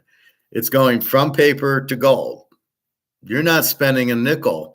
Actually, you're making money because this. So you think you're spending this when you buy gold. You're not spending anything. You're transferring it into gold, and this is what's going to zero. So your risk is holding this, thinking it's worth something, and it's not. And the gold's going to go way up, and everything will be priced in gold. So you have to get into gold, but it's not, you're not spending it. Like he says, well, I can't spend 10 grand. And I look at it like that a little bit too, when I go, shit, I don't have that much money left. And then I realize, well, yeah, I got all this gold and silver. I don't even go to the Montana or the Mantle card, but then I realized, no, wait a minute. I just don't want to spend it at 2 grand. That's the biggest fight I get with Carmen. I need money. Well, I got all my money is going into gold and silver, and I'm not cashing it in at 2,000 an ounce. I'm waiting to at least 30, 40, 50,000 an ounce. Then I will, as Mark McGuire said, it'll be priced physically at what people want to sell it at, and it ain't going to be 2,000. I mean, the guy at the coin store asked me, he says, we need some American Eagles. I got a bunch. I'll give you 2 grand for it. I go, add a zero to it, and maybe I'll sell you one at 20 grand, not at 2 grand. I'm not going to sell my gold and silver at these low prices. I'm smart enough to buy it at these low prices, and you're stupid enough to sell it at your coin store for these low prices. But no, I'm going to buy at these. I'm not selling at these, and that's really the key to it. Yeah, Rick Rule giving financial advice like Brett Bielema giving diet advice. Well, but the problem is, Rick Rule, can you understand what he's saying? I can't. I can't follow what he's talking gibberish. He talks, Mark McGuire's hard with the ring fence and the casino. And all I do is listen, like, is gold going up, Mark, or what? But he has a problem too explaining. He's smart, but he talks banking language that nobody understands because we're not bankers. This is why I always bet that these aren't economists on there. Rick Rude is a credit analyst. Riker is an attorney. Then you got Maloney, who's nothing, and then you got Andy Schechtman, who's a salesman. He's selling gold. And Peter Schiff is a salesman selling gold. These guys aren't economists. They don't understand, can't explain it. They can know a few terms, but they don't know, they can't explain it. If you ever listen to Peter Schiff, he talks, but nothing comes out of his mouth. I mean, he says words, but nothing that makes any sense. It's all gibberish. So that's what you have. That's why it's critical that I talk. But yeah, I mean, I think January, Russia takes over BRICS. You'll have these gold-backed currencies. And the U.S. is like holding on to the last string going, oh, I hope we can, again, they're selling the derivatives to get the gold price down. To people keep buying, like, dudes, just face it. It's going to gold. Why are you fighting it? Why do you think you can keep the gold price down? It's you have to have it backed by gold. It's not going to work. It's done. It's over. And time to move on, guys. But why aren't you buying gold at these prices? I mean, you have all the money to print. You could buy a lot of gold. So anyway, I see it's 12:06, so the game's kicked off. Again, free pick fucking Bama and Detroit under. I mean, if you want my picks, you gotta buy them. I give advice as I go down the list. So if I give you, Michigan State, I can tell you the team, and I can give you a little advice on it. But I'm doing it as I'm walking through it. So really, that's what, you just go to the site and buy the picks. You can ask me these type of. I want to do a 4-teamer. Who would you put? Well, here's 10 teams I've listed. I got a lot of college games listed that I played today. So if you buy it, you can figure out your own 10-teamer. Anyway, www.teaserking.com is finally working. It's worked all week, basically. Once the guy gave me the okay, like now it's on, and I feel it's one headache. The Daria, I don't know what to do with her because I keep telling her I'd like to talk to you every day. See, Jenna doesn't work, so usually when I wake up, she's texted me at 2 a.m, which is 8, 9 in the morning her time.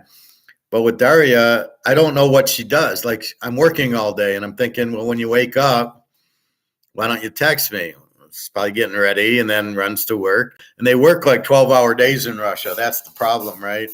So she's getting home at 4 o'clock in the afternoon, which is 11 o'clock her time, and she probably goes at 4 a.m. So she's probably not worried. So she probably doesn't have a reason to text me. I don't think she cares about saying, well, I'm going to work today. I have told her, like, just keep me in the loop. But she says the Russian men are much different than you. So in other words, they probably don't care about that.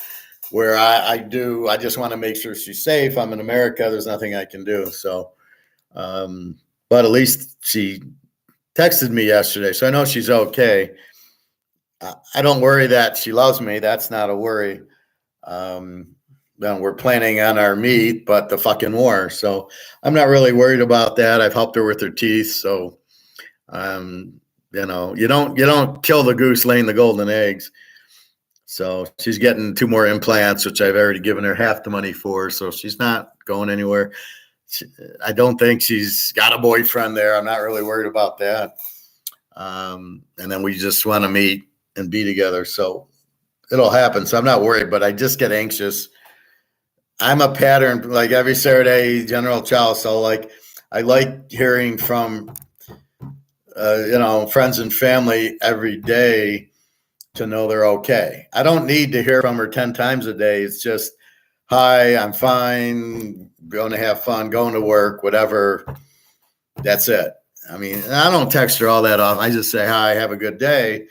And then I might say at night, I'm home from the lake, or send her a picture from the lake or something. But anyway, that's part of my game. That's what I like when I'm playing the game with my friends or family. I'd like to hear from them every day, just so I know they're okay, because I want to help if they need help. But I got a feeling they're gonna, like, when Daria needs something, and Jenna, they're when Jenna needs money for food, or she needed money for a window, she tells me. So when they need something, they talk to me. When they don't need anything, they're out there with their friends. They're probably not. I don't need to text Howard anyway. But that's what you get, different cultures and everything. So the one thing about Madoff, the biggest error he made was not going to J.P. Morgan and having him print money for him. If J.P. Morgan if Madoff had went to J.P. Morgan and said, print me money, I need this much money, the Ponzi scheme would still be going on. And I'm surprised he didn't, because J.P. Morgan, that's all they do. They're the Federal Reserve. They print the money. Nowadays, it's probably happening all over the place. All these Ponzi schemes are probably going on because they can just print the money and keep them going. So I wouldn't be surprised if there's 50 or 60 Ponzi schemes that the Wall Street's selling. But that was his mistake. Otherwise, he's fine. There's no way he did it by himself. I was watching this new thing on Tubi, and it just shows that he's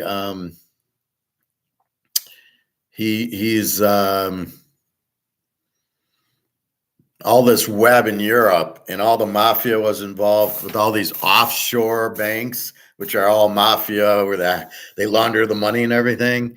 So that's why he went to jail, because if he would have said anything, they'd have killed his family. And so to not get the family killed, he said, I did it by myself. Who's he going to turn in? He can't turn in the mafia. He'll be dead and they'll all be dead. So that was what happened. So really, it wasn't, he was just kind of running it, but he had 1,000 people helping him. I mean, it wasn't just him. Hello, Samuel. How are you today? I've never seen my name in orange before. Good noon. Where are you from, Samuel? Good noon. Who says that? Are you from Europe or something? You're good. Okay. Nice to hear. So I teach economics and gold, Austrian economics, and then we go through football. I also handicap football, so that's what I do. I do it just about every day, and you can check out anything. If you have questions, please ask, and I do my best to answer.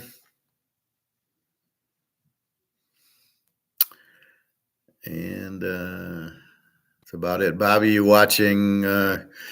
probably watching football, so that's why I come on early today. So I come on at 10 to talk about the noon, because for the noon games, then everybody goes and watches. So I can go to 12:30, and that'll be it. Anyway, so keep your eye on the line, especially the USC Utah line.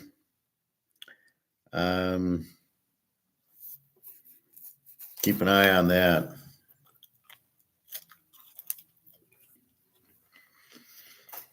Like I said, if I was Utah, I'd be suing the doctor. And I'd get my second opinion and said, look, our orthopedic says he's fine. He's playing.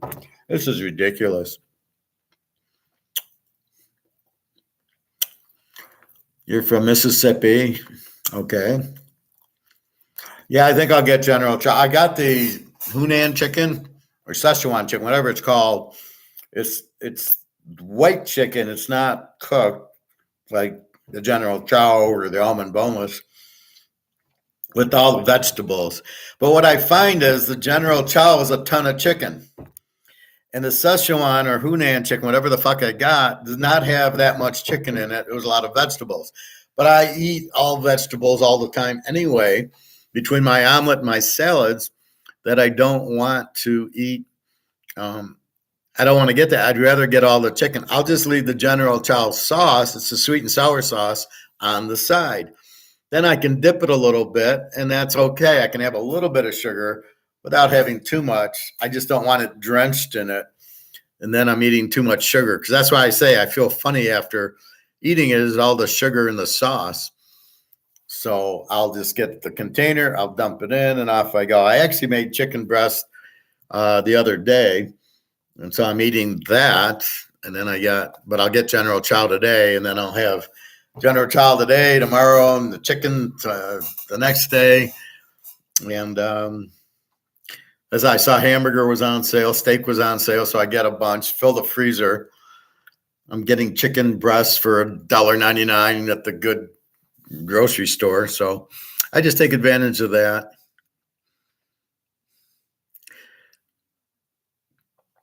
Samuel, you state from. What the hell kind of language is that? I'm in Detroit. How about that? I think that's what you're saying. You talk like Bobby talks in his own language. But yeah, I am in Detroit. Let's go silver. Don't worry about silver, Bobby. It's the same paper derivatives that's keeping the price of gold down as keeping the price of silver down. Silver is really the key. When that starts moving, because it's only 20. See, gold's 2,000 an ounce. So if it moves a little bit, it doesn't really change anything. But when silver goes from 25 to 100, people will realize that, and everybody will dump the dollar. That's why they've been really tight on silver. But it's going to be gone too. It'll be. Let's shoot for January. We're already going into November. It's the end of October. We got November, December. You got Christmas. After the Christmas, New Year's holiday, look for the jump. So your birthday, your Christmas gifts should be, give me as much gold and silver as you can get and go from there. But that's the biggest, it's cheap because it's a $2,000 ounce for $25. That's why everybody likes it. But I want more gold because it's a $2,000 ounce, but it's really worth 20. So I'm looking at the 20,000 and not, I can buy more silver at $25. That's worth 2,000. So that's kind of how I look at it. But I got so much silver, which is why I want to get more gold. And again, when we go to Switzerland, it'll be our class trip. We'll go to Switzerland and we'll have lunch with Egon and we'll go to the bank and cash our gold in for whatever, Swiss francs or whatever. And then we'll go down in the vault. I'd love to see Egon's vault that's under the mountain that a nuclear bomb can go off and it won't bother it.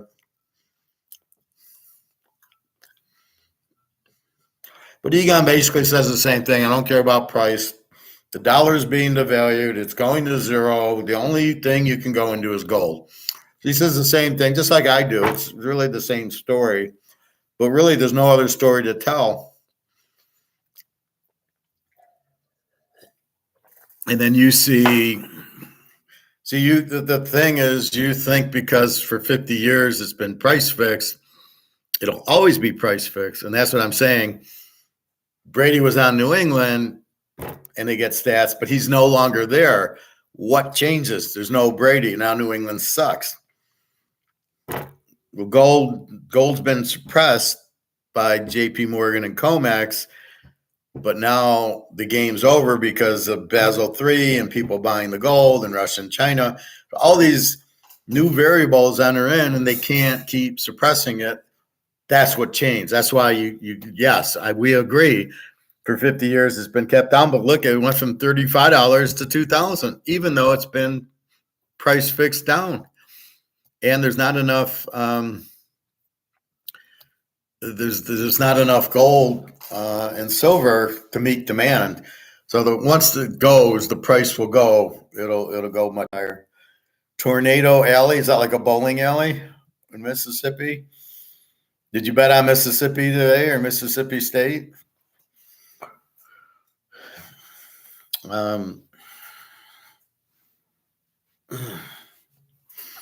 Sometimes when I eat, I get this side pain, but it's funny when I go to the pool, whatever, if my feet's hurting, my back's hurting, I go to the pool and I run around, everything's fine because the blood flows and I can't explain it, but I come out and I feel perfect. So I don't know what this is, something I ate, getting stuck or something, I don't know. Anyway, so we'll do pro football tomorrow. I'll get on at 11. Again, Oakland is Hoyer and Chicago. Fields is out. Cleveland, Watson, I'm not sure about. Buffalo, Allen should be playing against Mac Jones. Howell, we're not sure. The Giants quarterback yet. Riddler and Mayfield. I think that's it. I think everybody else is there, Purdy against Cousins and Tug against Hurts and Herbert against Mahomes. And the only thing is Seattle, we're waiting. Lockett's playing is the other guy, the other receiver. God, I hate when I draw this blank. And then the Niners were waiting on Deebo Samuel and McCaffrey to play. I used to struggle with McCaffrey, but now I'm getting better with it. Metcalf's the other guy. So Metcalf we're not sure, but we're sure on Lockett. So if Metcalf plays, we like Seattle. And San Diego's okay. Then Frisco, if we get McCafferty and Samuel. But even without McCafferty, they'll bring in somebody else. He'll gain 150 yards. It's just the style, the coaching. He just chokes in the big ones.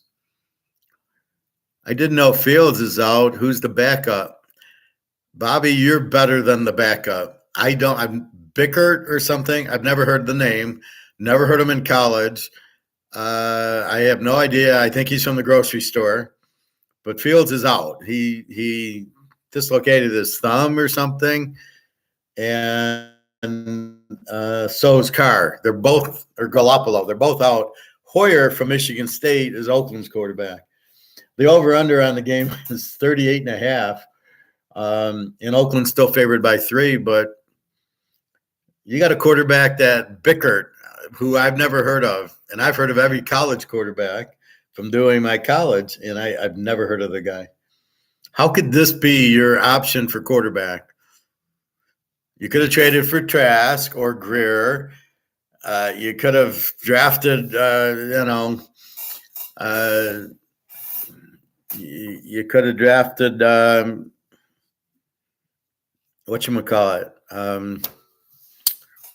Stenson Benson or Hayner. You could have gotten the 5th round ahead of where you went. And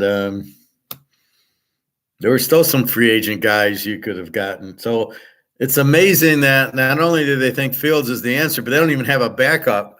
This is how bad and pathetic the Bears GMs are, is that they think Fields is good.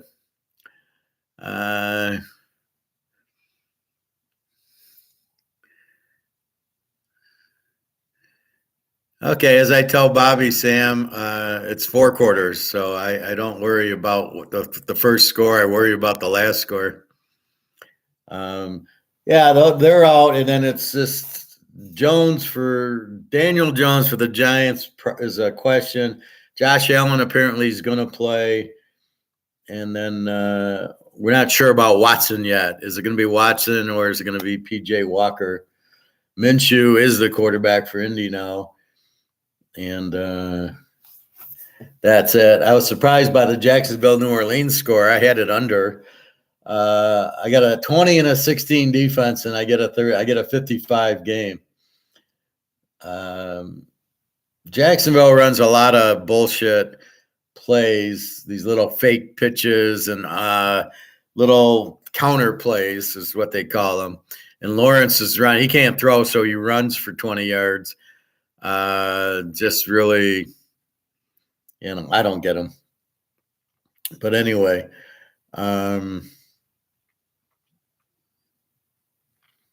that's what you have.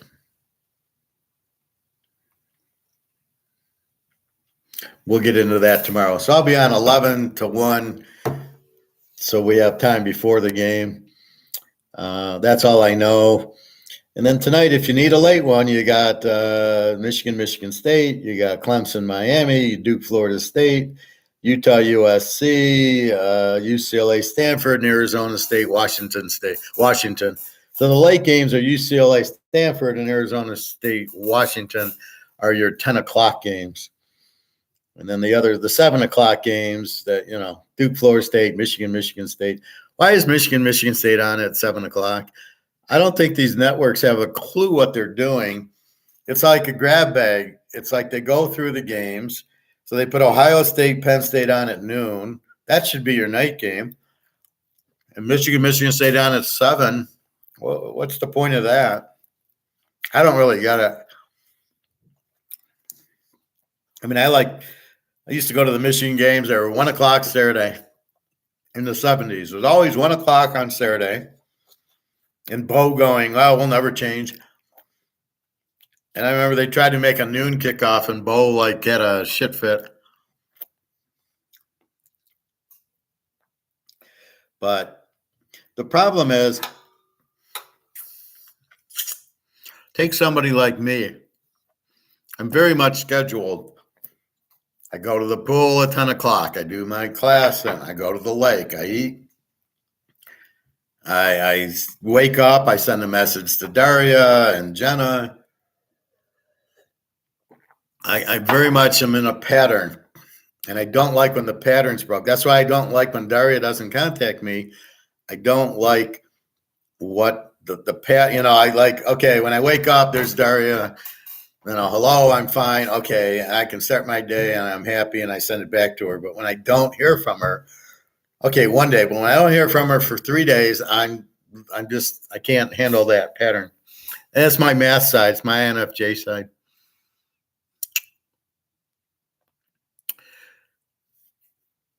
Caleb should light up Utah tonight. Why do you make that? Did he light up Notre Dame? And who has a better defense, Notre Dame or Utah? He's not going to light up Utah tonight, Bobby. He'll be lucky to get 14 points. There you go, Samuel. Let's go Tigers, LSU. Okay. Tomorrow, next live stream start time. I said 11 o'clock. I said tomorrow's 11 to 1. Today was 10. And then during the week, like I say, I go swimming at about 10:30. Might need to go stop at the grocery store, the coin store, but usually about 1 o'clock, 12:30, 1 o'clock during the week for usually 3 hours, just based on the questions and the subjects that, I'm going to go over the football games, but there's so many college. And then I go through and I look ahead the next week, and then we go look at gold and silver and any economic stuff that we have. So that's what it is. But you can see past classes. This is a class, basically. I'm teaching economics and gold, how to pick football games and picking games, how to play poker, women, and then games, how to understand if you're dating a woman what the game is. It's a game, and you've got to understand the rules. Sort of like investing. If you're buying gold, if you're buying stocks, what are the rules? When do I get in? When do I get out? Craps, the seven's coming. At what point do you do you pull your money down from craps before the 7 hits? Because the 7's going to hit. So you can't just be stupid and have, I'm playing 6, 8, and 9, and it rolls and rolls and rolls, and you never pull your money. And then here comes the 7 and you lose. Pull your money. But most people don't understand that as part of the game. They eventually get 7'd out, and they don't know what they're doing.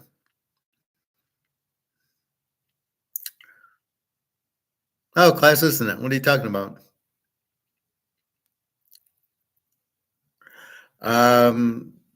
No, well, in a few minutes. What do you got? Questions, Bobby, or what?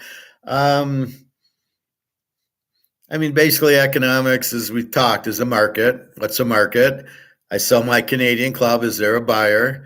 So as long as somebody's got something to sell and somebody wants to buy it, then you agree on the price. So if I want to sell my Canadian club, if I want to sell this for $100, will I have a buyer?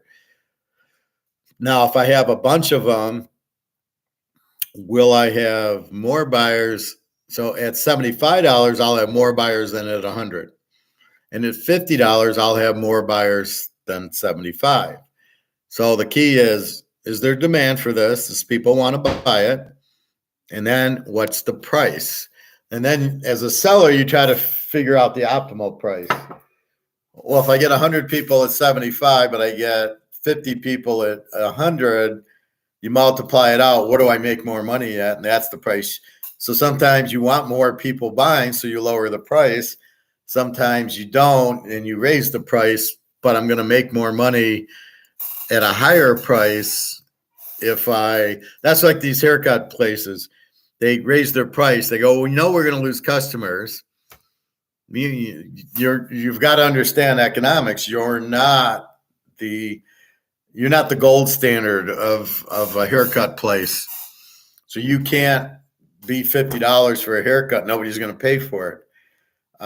There's too much competition. So if you're a monopoly, you can charge more.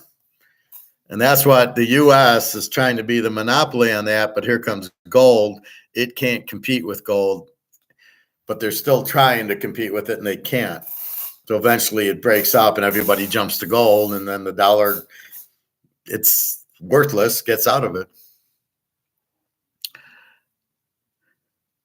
I'm going now, LSU game in Louisiana. Enjoy it. Put up a Teaserking sign. That'll be nice.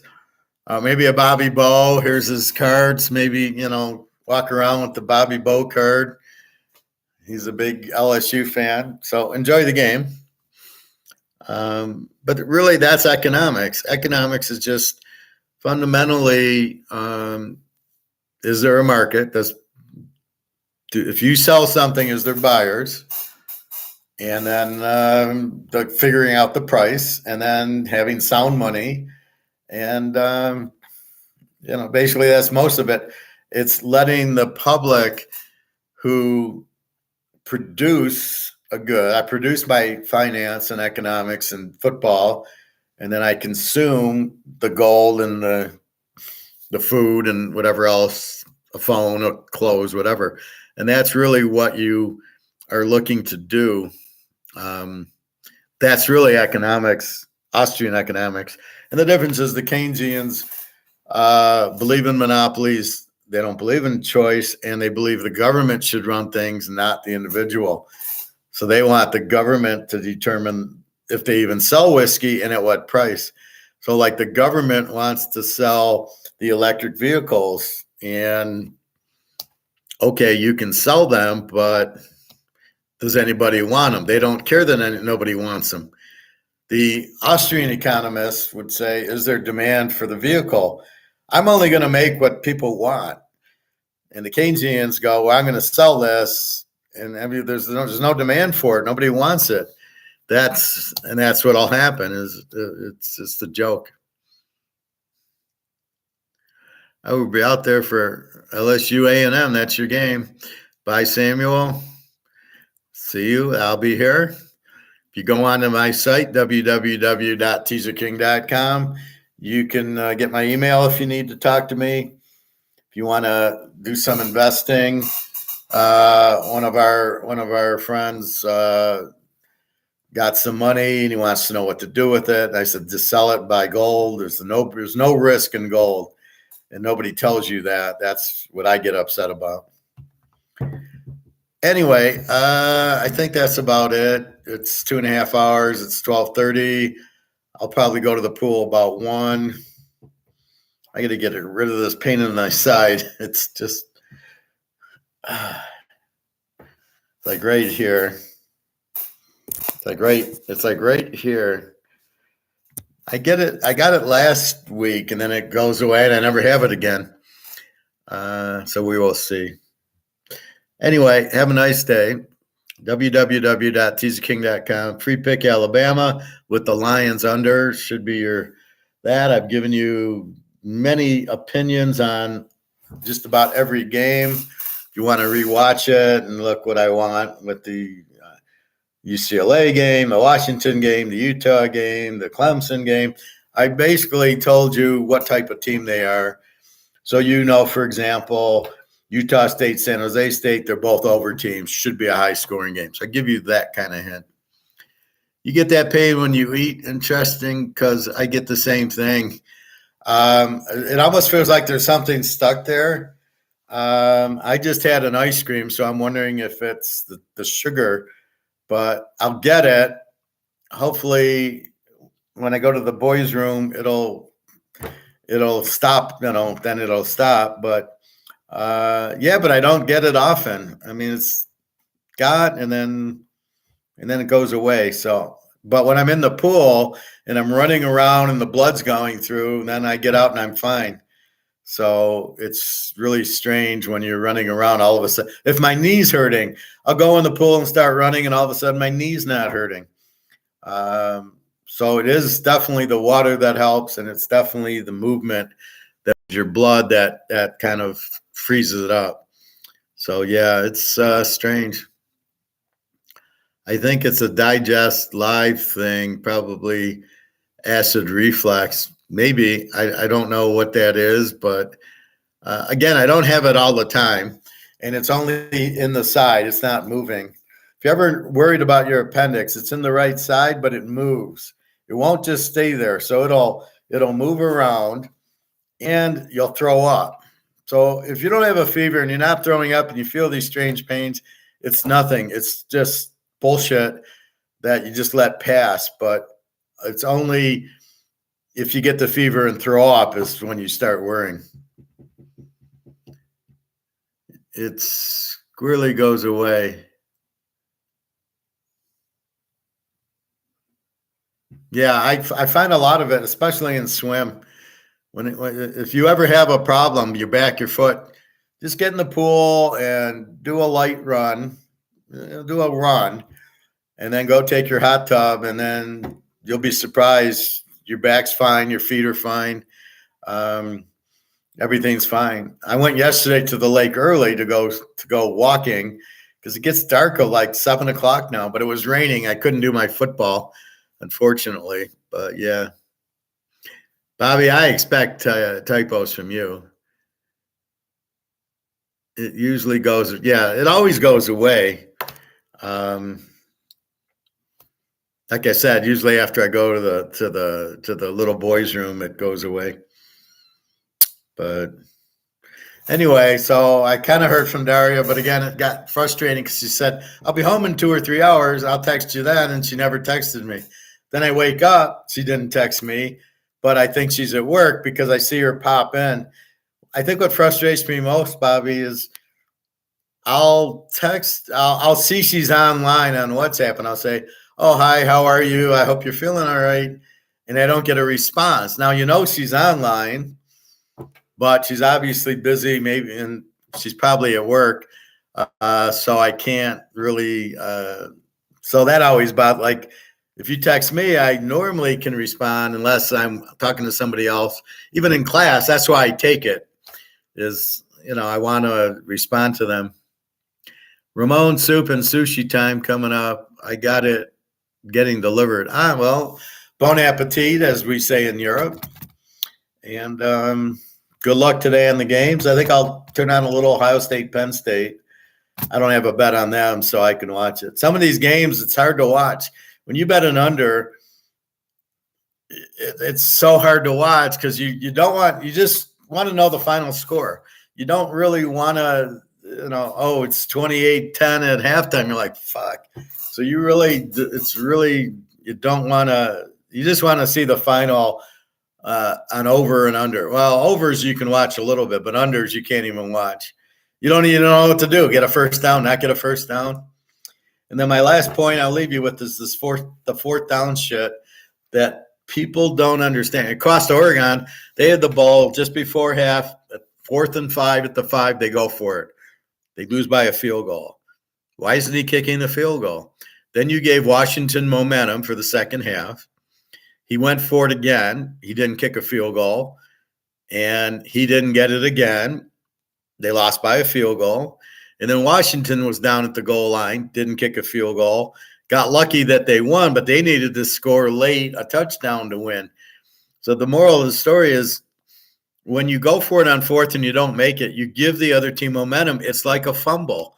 And this is the part that doesn't go into the algorithm or the analytics or whatever you want to call it. This is the problem. They're not factoring in if you don't make it, you lose. Like Oregon didn't make it twice. They lost the game. Where is that in there? So they think, I'll get the 4th down 52% of the time. It depends on what team and where you are in the field and if you need the field goal to win the fucking game, because that's what you need it for. So I'm going to leave you with that. So these guys going for the 4th down like San Diego and the Lions are fucking idiot coaches. They don't understand coaching or football. They just look at it. It's 4th and 1. I'm going to go for it.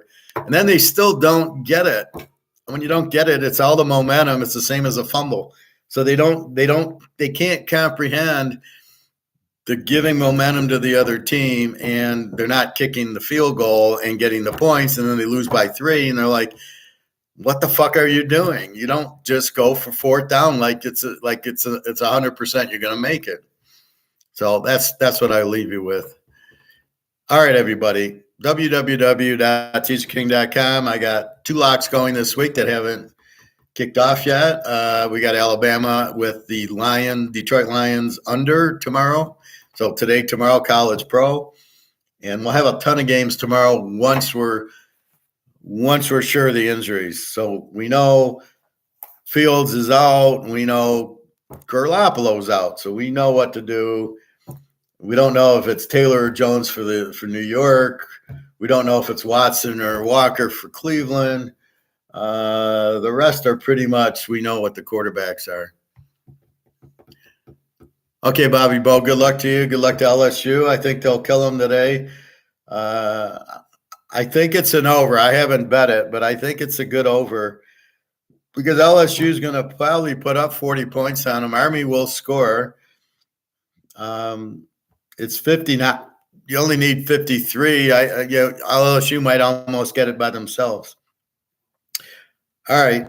So some interesting games. Look for Utah to beat USC tonight, or it'll be like, let's say 24-20 type of game. USC's not scoring a lot tonight.